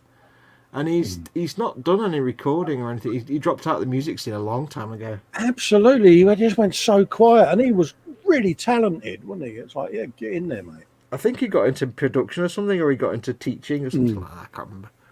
Lynn says, if you want to moisturise, then you moisturise. It's only in the head. It stops razor burn, Lynn. Wayne says, anyone that wants to trade matching contribution with me, bring it on. He's a git. You hear him in the background. Old Mr. Nivea for Men hand cream there. And he thinks because he's in the background, he's getting away with it. You wait, mate, until you see him Monday. The hands that do dishes, yeah. For hands that do dishes. Yeah.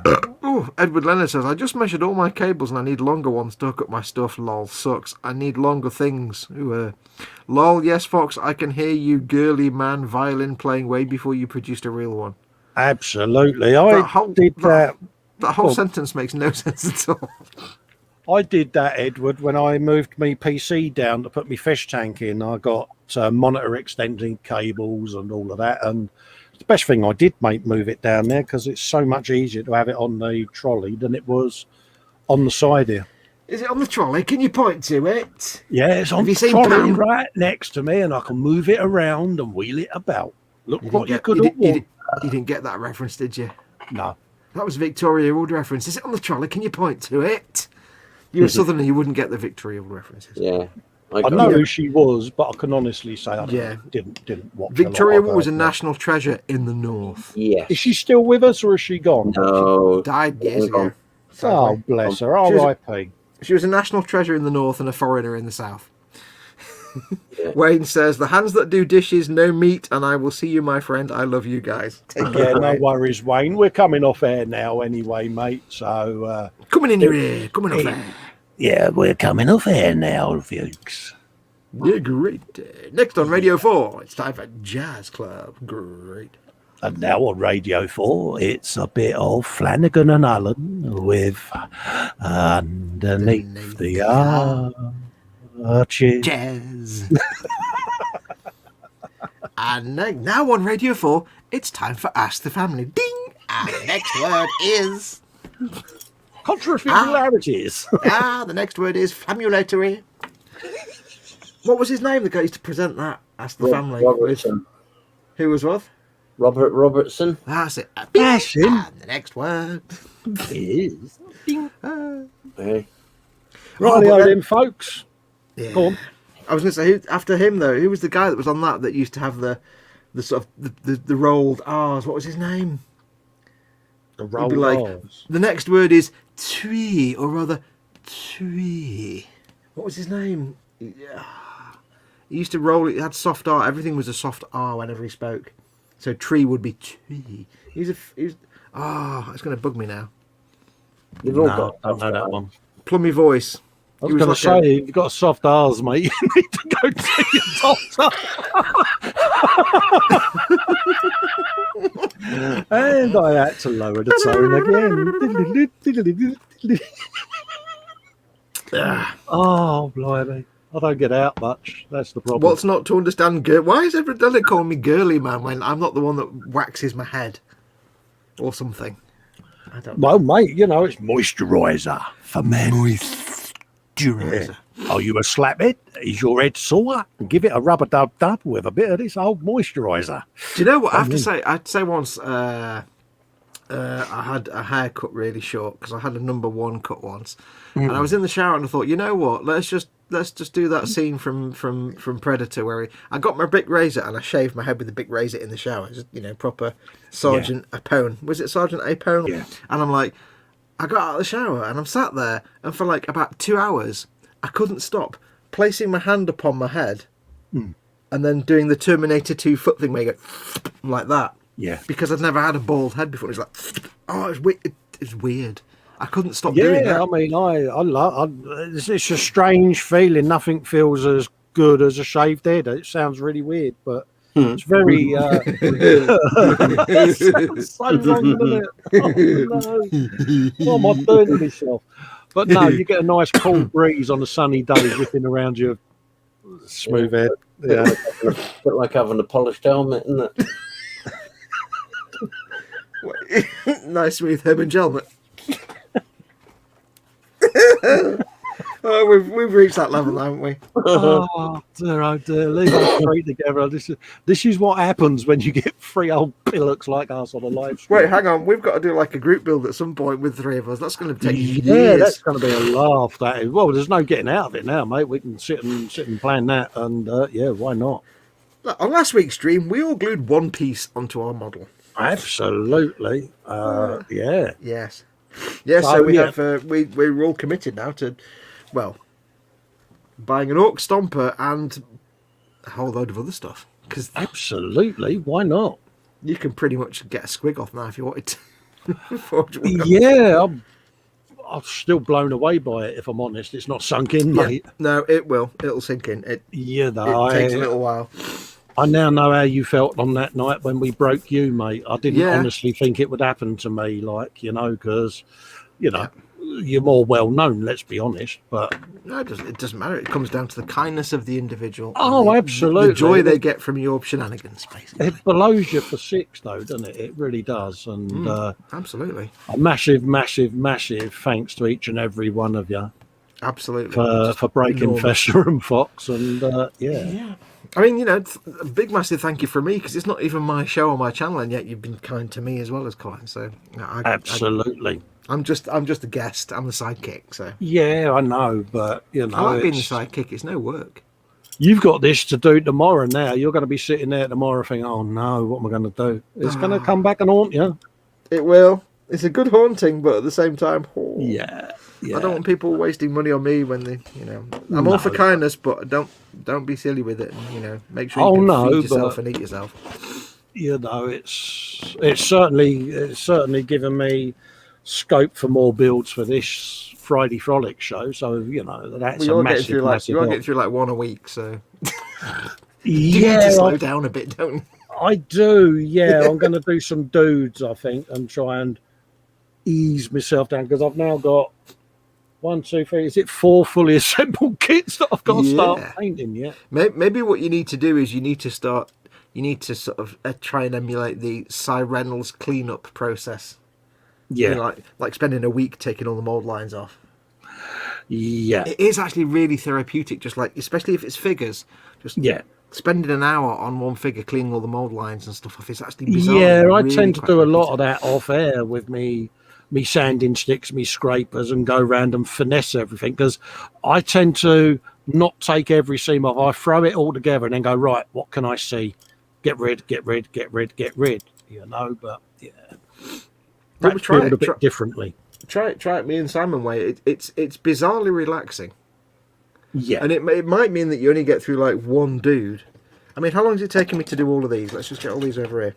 Yeah, I'm going to get a set of they're in my basket, aren't they? On the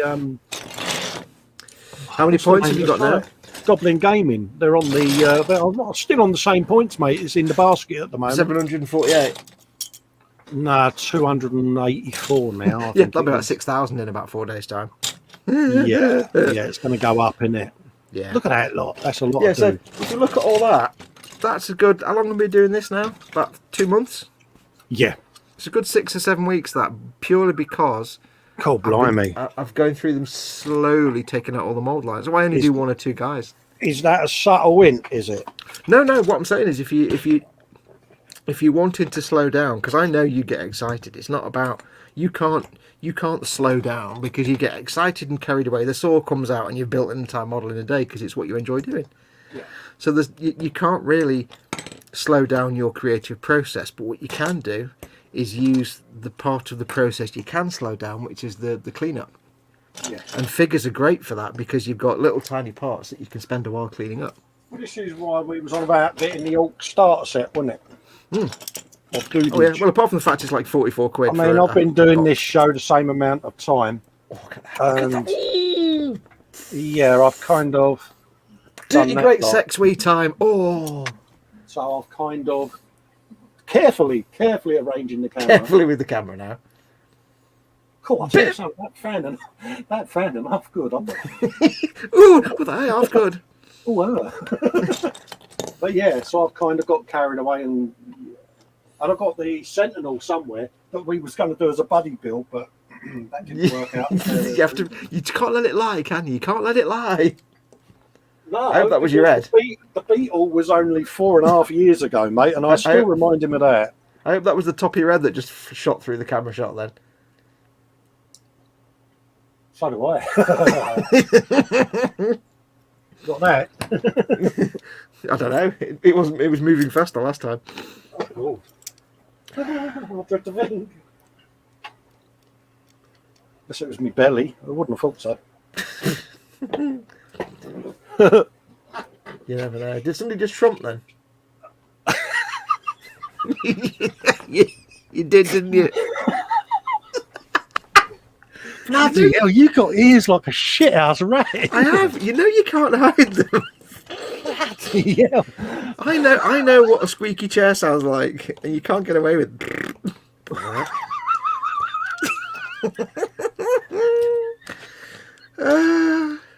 I'd say you should just admit to your trumps, but it's funny when I just point them out. Yeah, I'm like, I've got away with that one.